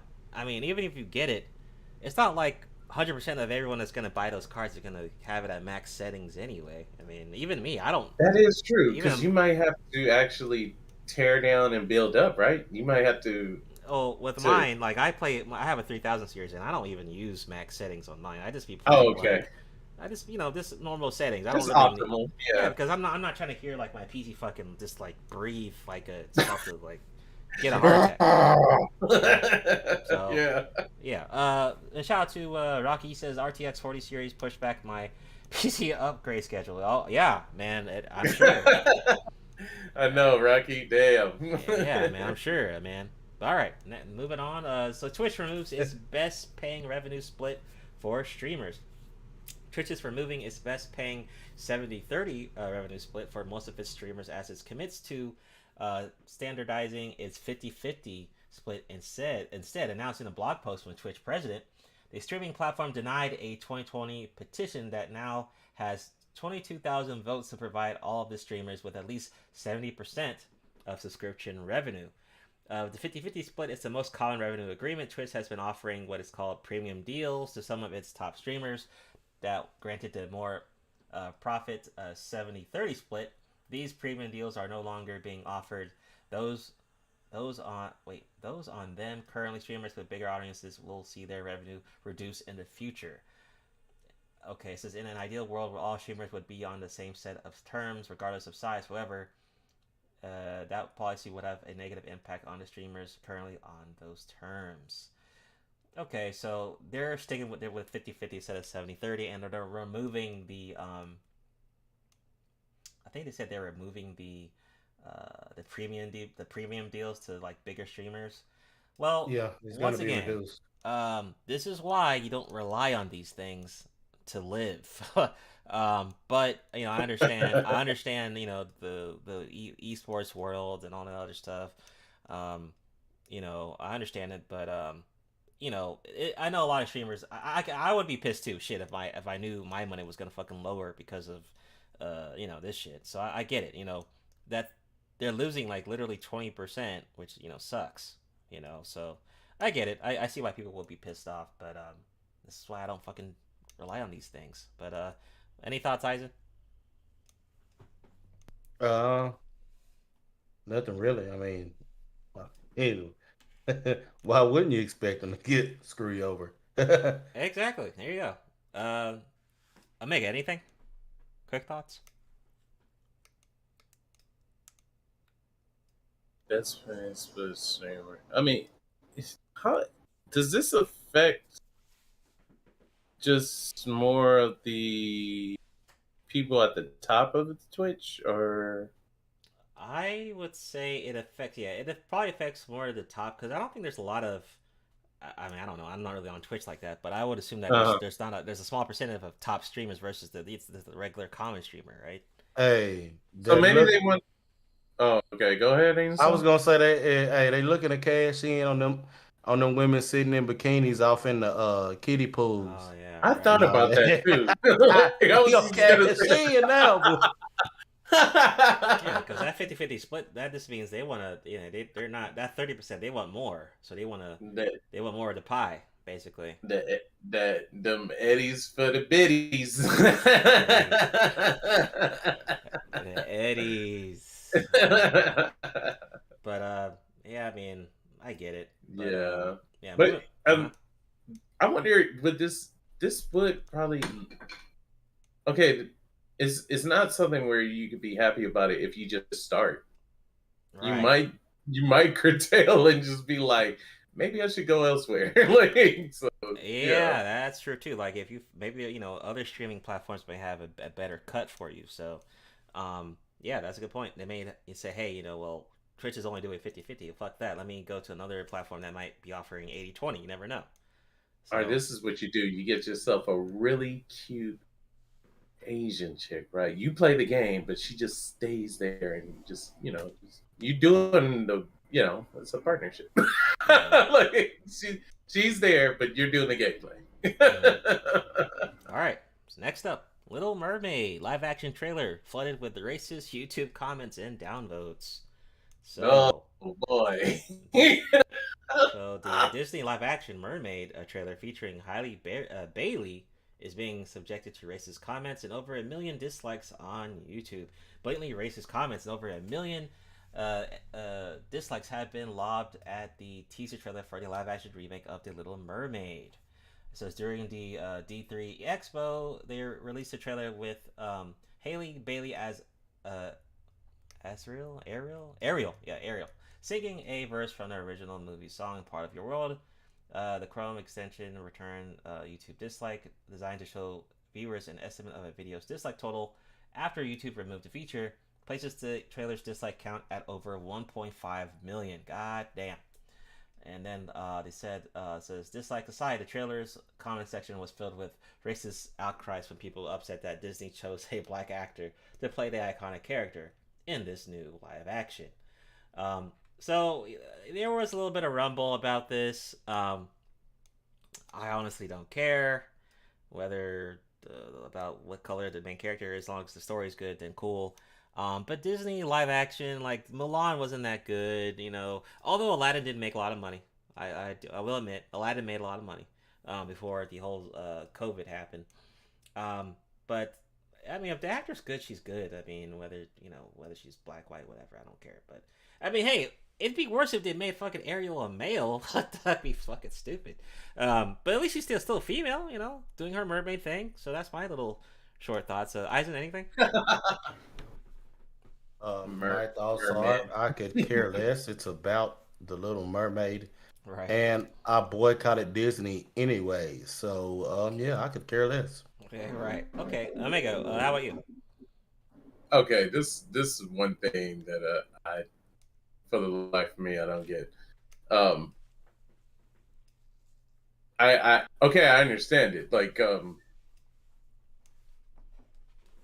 the outcry of like this is weird in a sense because it's just like Disney is following the same thing that the comics are doing, right? Turning once Caucasian character into a African American or people of color thing, right? Mm-hmm. But the craziest thing to me is just like, how's it that much of a big deal if it's if the kids like it? You know what I'm saying? Like, yeah, right. That's all it just seemed like a bunch. Yeah, exactly. If the kids freaking enjoy it, I I don't see even little kids probably going out of their way to be like, well, she's not white anymore, so I'm not gonna watch it. Like, like they would. Right, kids are not gonna give a shit. They're just gonna enjoy it. I mean, yeah, like I mean, jeez. oh, and I'm glad that yes, you can have the happiness of a child that is of her complexion, and she's like, wow, she looks like me, but even that can't, when you gonna overdo that enough where it's just like, okay, now it's just gimmicky, you know what I'm saying? Like, but I to me, for all the like naysayers or people bringing negative shit, it's for children. It's not, I know you were a child when you first seen Ariel and she was Caucasian, but it's 2022. Why is it even a big ass deal? Like, and that was funny. I'll give you that about like if it's like the Little Merman, like, no, it needs to be a Decepticon. Oh, Decepticon would be perfect. Oh no.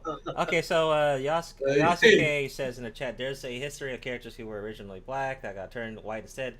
Neo from Matrix. Yeah, I've heard of that. Yeah, that and that's true too. Yeah, and also off in the Hunger Games, the character Jennifer Lawrence played, she was not originally white. So. Oh really? What was she supposed to be? She's black. Oh. It's in the book, right?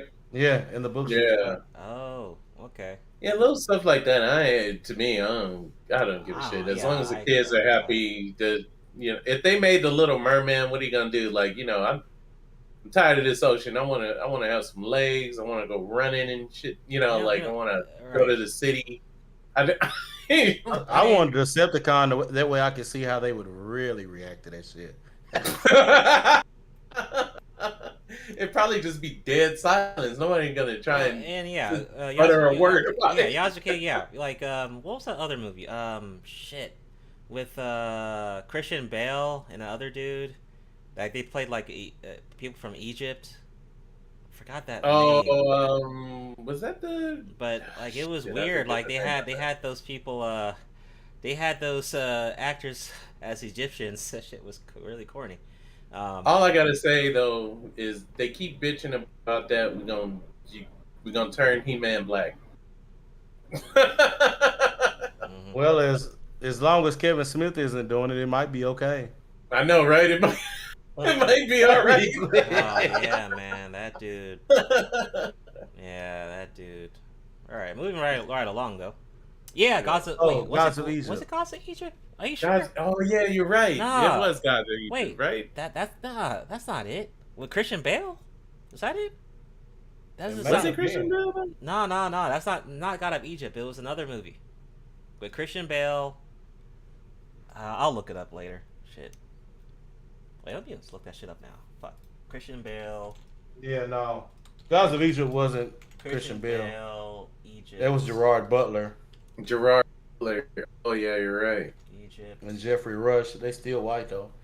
Anyways. How you spell Egypt? EGYPT. PT.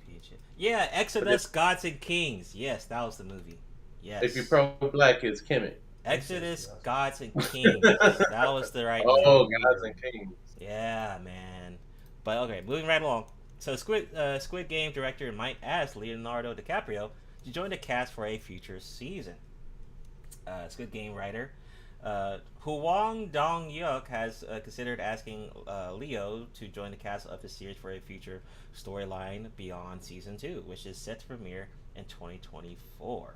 According to Verity, they recently attended a press conference in Seoul where he was asked about the possibility of a Hollywood actor being involved in the second season of his hit series. In response, he confirmed that it's not part of his plans for the next round of games, but he is open to the idea of expanding the cast to include such a star in the future if time or chance allows.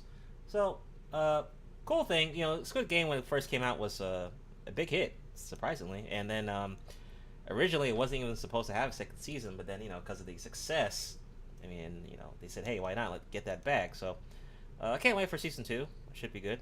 Any quick thoughts on that, Eisen? Yeah, no, I got nothing. I haven't even checked out Squid Game, so yeah, I got nothing.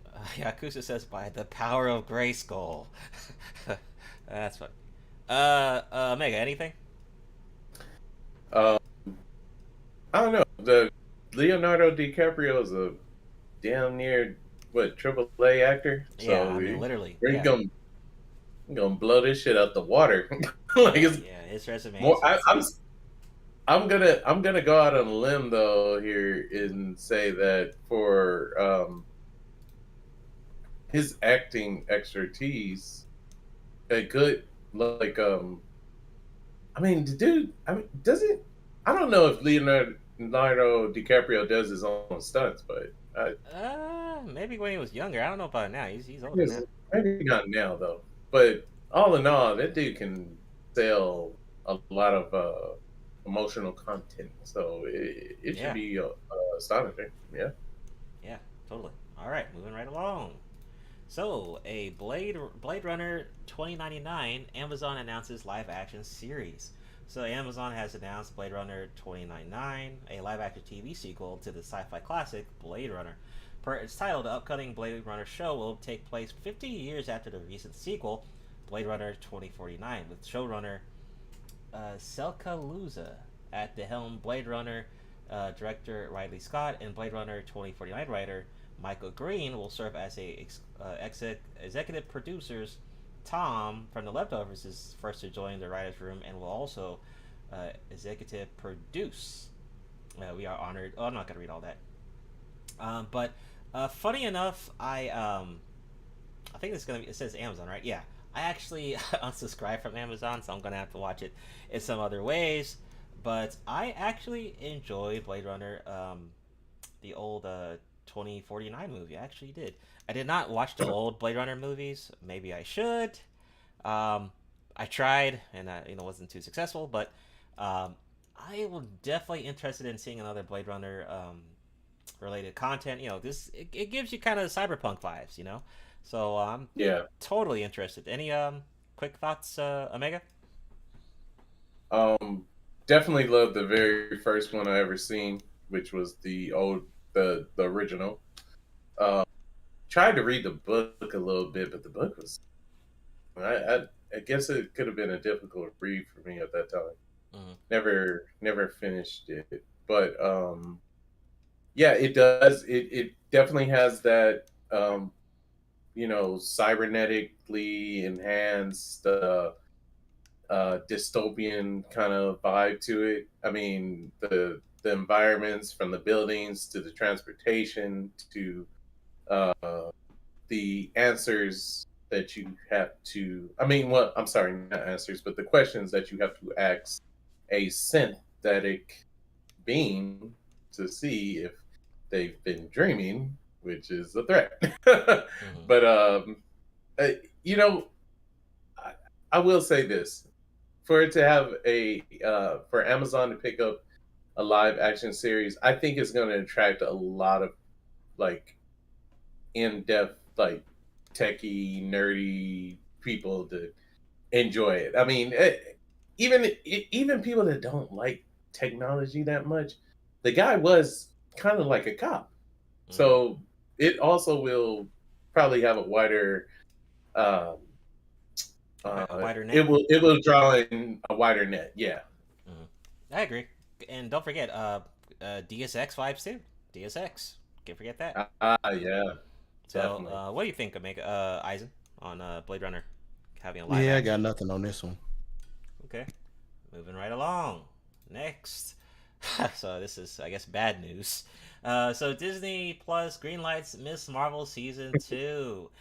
Miss Marvel has been reportedly been renewed by Marvel Studios for a second season on Disney Plus, though those reports currently remain unconfirmed. According to scooper Daniel Rickman, the Disney Plus series has been renewed by, of course, Marvel, but they're not officially confirmed by Marvel Studios or Disney.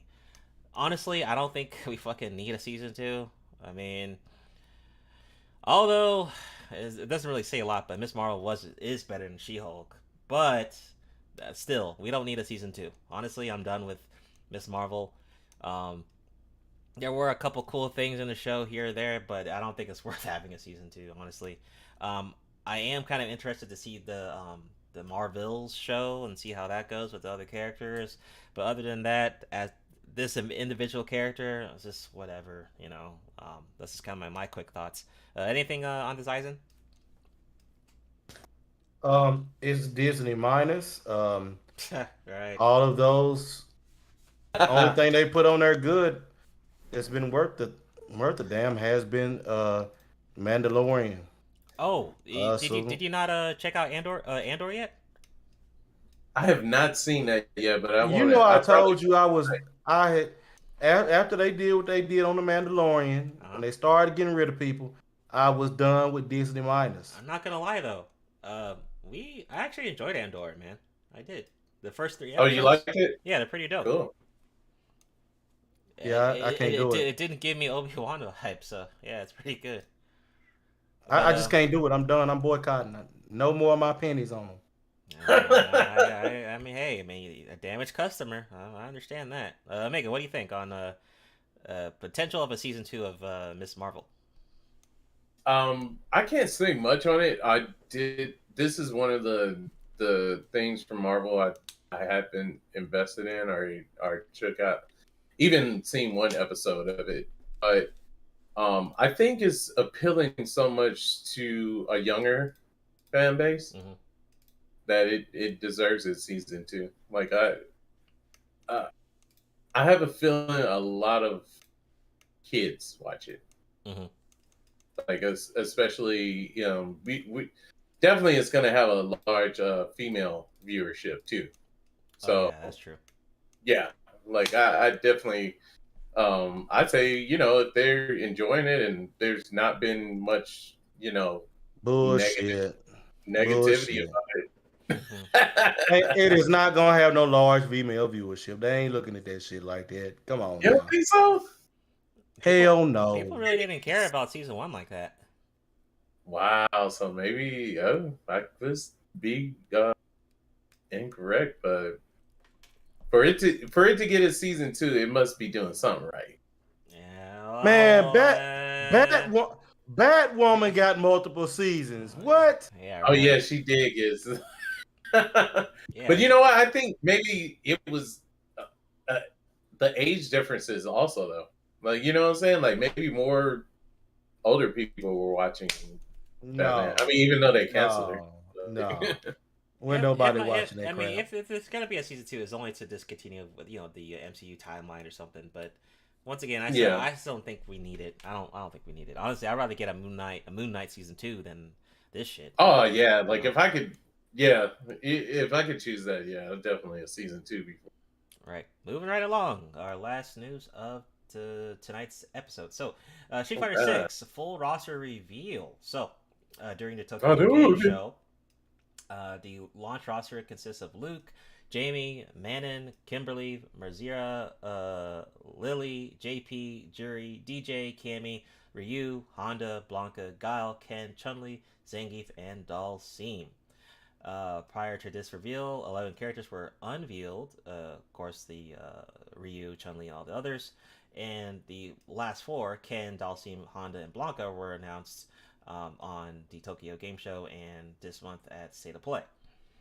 This means 7 new fighters have been revealed today, leaving the others that still have been shown, which is DJ, Cammy, Zangief.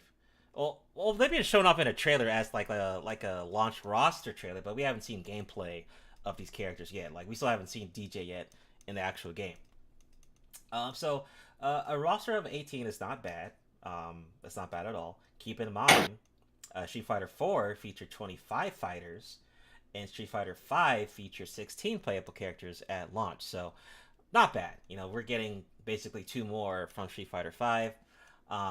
And most likely we're going to have a DLC map, just like your Guilty Gear Strive and your Street Fighter 5 and Tekken and stuff like that. So, looks like, Akuma's going to be DLC again. Go figure, because, he sells a lot of money. They always do that. Right. So we still got a lot of characters left to see. So I think we're going to, what Sony's probably going to do, and I guess Capcom, they're probably going to, I think probably next, I don't think they're going to release any more info this year. I think that might be it. unless maybe the Game Awards from end of the year, maybe. But they have basically, I think there are going to be 2 more news drops for the next couple of characters to come out, and I think they're going to release this game. And my prediction is early 2023, Q1 of next year. That's my prediction there. We'll see if I'm right. Maybe I'm wrong. Who knows? But I think what we need to see from this game is we still haven't seen a de facto grappler play like gameplay, and I think we need to see Zangief. Like I was hoping we would see Zangief for Tokyo Game Show, but we didn't. We need to see how a full grappler plays in the Street Fighter 6 game, and we still haven't seen that. Although you could say Honda has a command grab, yeah, sure. I don't know if Blanca has one. Maybe he does, but that's not. They're kind of like hybrids. They're not really full grapplers. We need to see Zangief, and I think that would be a really interesting thing to see, because I'm predicting that Zangief's going to be a fucking beast based on what we've seen from these characters so far. Their movesets are fucking stacked. Like, compared to what we had in Street Fighter 5, like, they're getting, like, everything. Well, not everything, but they're getting a lot of stuff from Street Fighter 5, Street Fighter 3, and 4, from what it seems like. Like, the Street Fighter 6 Ken is just, like, when it comes to moves, he has way more than what he has in Street Fighter 5. So, I'm predicting Zangief's going to be a fucking beast. He's going to have his green arm. He's going to have all types of shit in Street Fighter 6. But, we'll have to see. Any quick thoughts on that, Mega? The roster looks phenomenal. Like, I do like that they're putting. I forgot his name. What's the newest? Jamie? He's like the last character. Yeah, Jamie. It's good that they're putting this character out in the forefront. To also acknowledge that yes, he's a young fighter. Mm-hmm. He's one of the ones that came out for the end of Street Fighter 5. And he's really fun to play as. But I think the fact that this game is actually aging characters is very cool, because they're making room for what possibly is going to be the next generation of characters. Like, kind of perhaps a sin-off. I mean, some of these characters, if they looked at the timeline and ages, would be all kind of off. Like, you know what I'm saying? But like, it does look kind of cool to see that, like, Ryu is coming into his own with almost like that same kind of like Goken vibe, stage kind of like Goken vibe, but then also what's his name? Ken? The guy with the one leg. I mean, the one arm. Oro? Oro. He's trained with Oro too, so it's gonna be to me really phenomenal. I mean, I've always loved like Street Fighter, period. Like, that's been my go-to game. Yes, mad shout out to Capcom, but they killing me because they never put Sean back into. You know what? I was wondering. I think Sean's gonna be a DLC. Like, I don't see how they can avoid. I hope it is, because doesn't it seem like people ask for him every game? I think it'd be great, and I also, Dudley's definitely gonna be a DLC. There's no way they can't add Dudley in Street Fighter 6. I mean, he's been wanted forever. Also, they did release that there will be a closed beta for Street Fighter 6. I put it in the Discord. I already signed up for that shit. So if you haven't, I guess you might be out of luck, but it's closed beta. And then definitely, if I can get in, I'll definitely stream it if I can. Hopefully, I can get to play the beta. If not, then I think they'll probably do like a open beta probably afterwards. But the closed beta is a good idea, just to analyze the data and the metadata, and Capcom can see how people react to the gameplay and stuff like that. So it's kind of basically like a QA test. That's pretty much what they're doing. And then we'll probably get another beta before launch, I'm predicting. But good news from Capcom though. I mean, Capcom really listened to the fans. I haven't really heard anyone say anything bad about Street Fighter 6 so far. The coverage, the thoughts and discussions have been pretty positive from the fighting game community. So I think Capcom's really in the good direction when it comes to Street Fighter 6. I mean, a lot of content, and we're just talking about launch versus Street Fighter 6. So I think we'll keep our fingers crossed, and hopefully, you know, it ends up being way better in Street Fighter 5, but that's what it looks like so far. Do you think they're going to with Zangief like actually increase his strength or maybe increase his defense techniques? Well, yeah, he's gonna definitely. My prediction is gonna have more defense because the game is more defensive. This in general, so yeah, he's definitely gonna have a lot more layers to him. Like I see him not doing a green hand anymore, but actually might have a move that just glide right through a fireball. Or something. Fireball, yeah.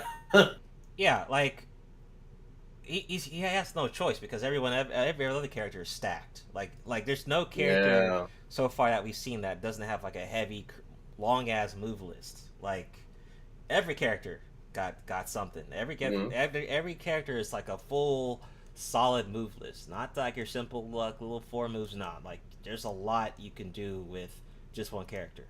So Zangief, like I said, I know they're trying to hold back and not show us it because maybe hold the best for last, but I think seeing a grappler is really important for this type of game because it's not. Oh my god! You know what I just thought? What if they kind of flipped the script and gave Zangief an actual projectile? Oh my god! Look, you have to decide: do I get hit with this thing because he's still coming, and I'm pretty sure he's going to try to set up a command. That's gonna be damn. That would suck. I'm not gonna lie. Based on how they do him, I might main Zangief. Like I wanted to main him in Street Fighter 5, but I was just like, nah, this is no point. Like it's just, you know, Street Fighter 5 was just rush down. You know, like I ain't like being Zangief is painful in Street Fighter 5, but maybe in Street Fighter 6, Zangief might be fucking lit based on his controls too, and that's another thing too. Like his command grab is hella annoying to do, but if I use like modern control scheme. Oh yeah, it'll be a cinch. Shit. I mean, look, that's what they did in DNF Duel, and I enjoyed the fuck out of that game. Right. So hey, I'm down for it. Hey, you know what character I hope that was in Street Fighter 6. Alex. Remember Alex? Yeah. Alex. Yeah, I enjoyed the fuck out of Alex in Street Fighter 5. He'd be great too. Eisen, any thoughts on Street Fighter? We're just nerding out on Street Fighter 6 a lot. Any thoughts? Oh yeah, you're good. Like I said, no Fei Long, so no interest. I'm hoping there's some DLC. I hope that gets fixed. Honestly, it'd be really sad not to see a couple characters in this game. Like I think we need fucking Eagle and fucking Dudley, Sean. I mean, you know. So I'm with you on that. Hopefully, we'll see. But that ends our episode 21 of Otaku Jump Podcast. Shout out to people in the chat. Death Race, what's going on, man? Yasuke, good to see you. Rocky, shout out for your support. Dorian, shout out to you. Our next episode will be next month, October. Zone. God, you're late, but what's going on, Zone? God damn, you're late. Shout out to Zone. So our next episode 22, will be in October, our first early episode of October. Check out the Discord server for updates and check out my community tab for updates on videos and podcasts. If you want to be added to our guest list for next year, be sure to email me or just message me on Discord. If you want to be added to our guest list for 2023 on the podcast, he says he has a thing called live. Yeah, so do we. Okay, so. But yeah, man, shout out to everyone in the chat for supporting. And we'll see you guys on the next one next month. Everyone have a good rest of your weekend. Peace out. Peace. Eddie's in. Outro's out. This, the clothes, the music, the heartwarming but rarely amusing Ziggy cartoons. Now, later, who are we to look at these two fine young men and say, "You there, I sit in judgment of you"? Riddle me this. But there could be more to the case than meets the eye. Hadouken! What are you going to do, Space Ghost? I'm combining the stun ray with the force energy power. Your soul is mine. You seem to be well grounded in the case file, Detective. The SoulProviderZ. Or the stone pudding or something. I mix up some herbs and I come up with a dandy glass of this bicarbonate of fig leaf. Yomigaru! Nebula-chan!